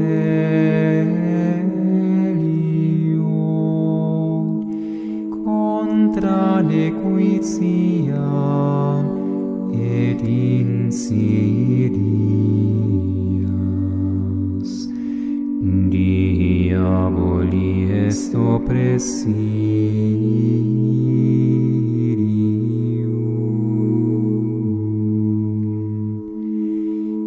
imperet illi Deus,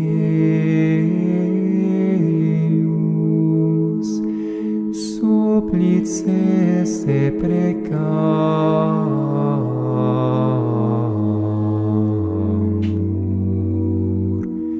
tu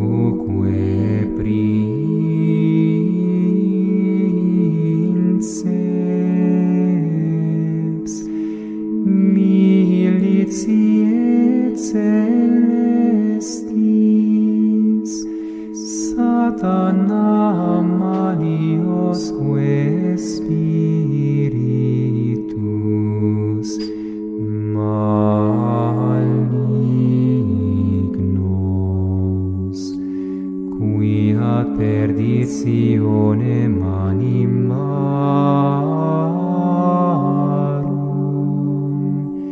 pervagantur in mundo, divina virtute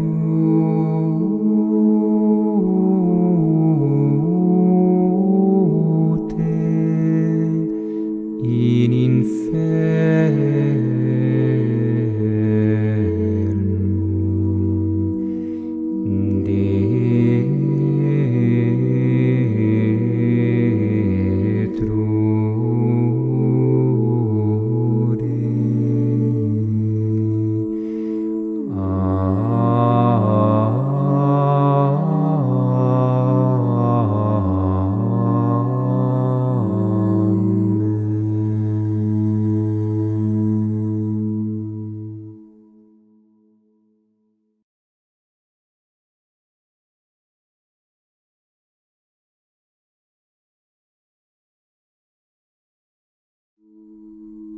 Sancte Michael Arcangele,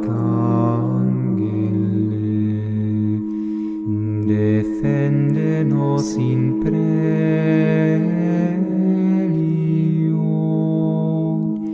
contra nequitiam et insidias. Hi, sweetheart. Diaboli est oppressirium,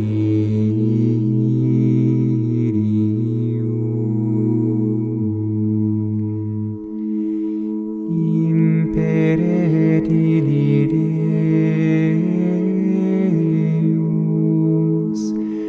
supplices te precamur,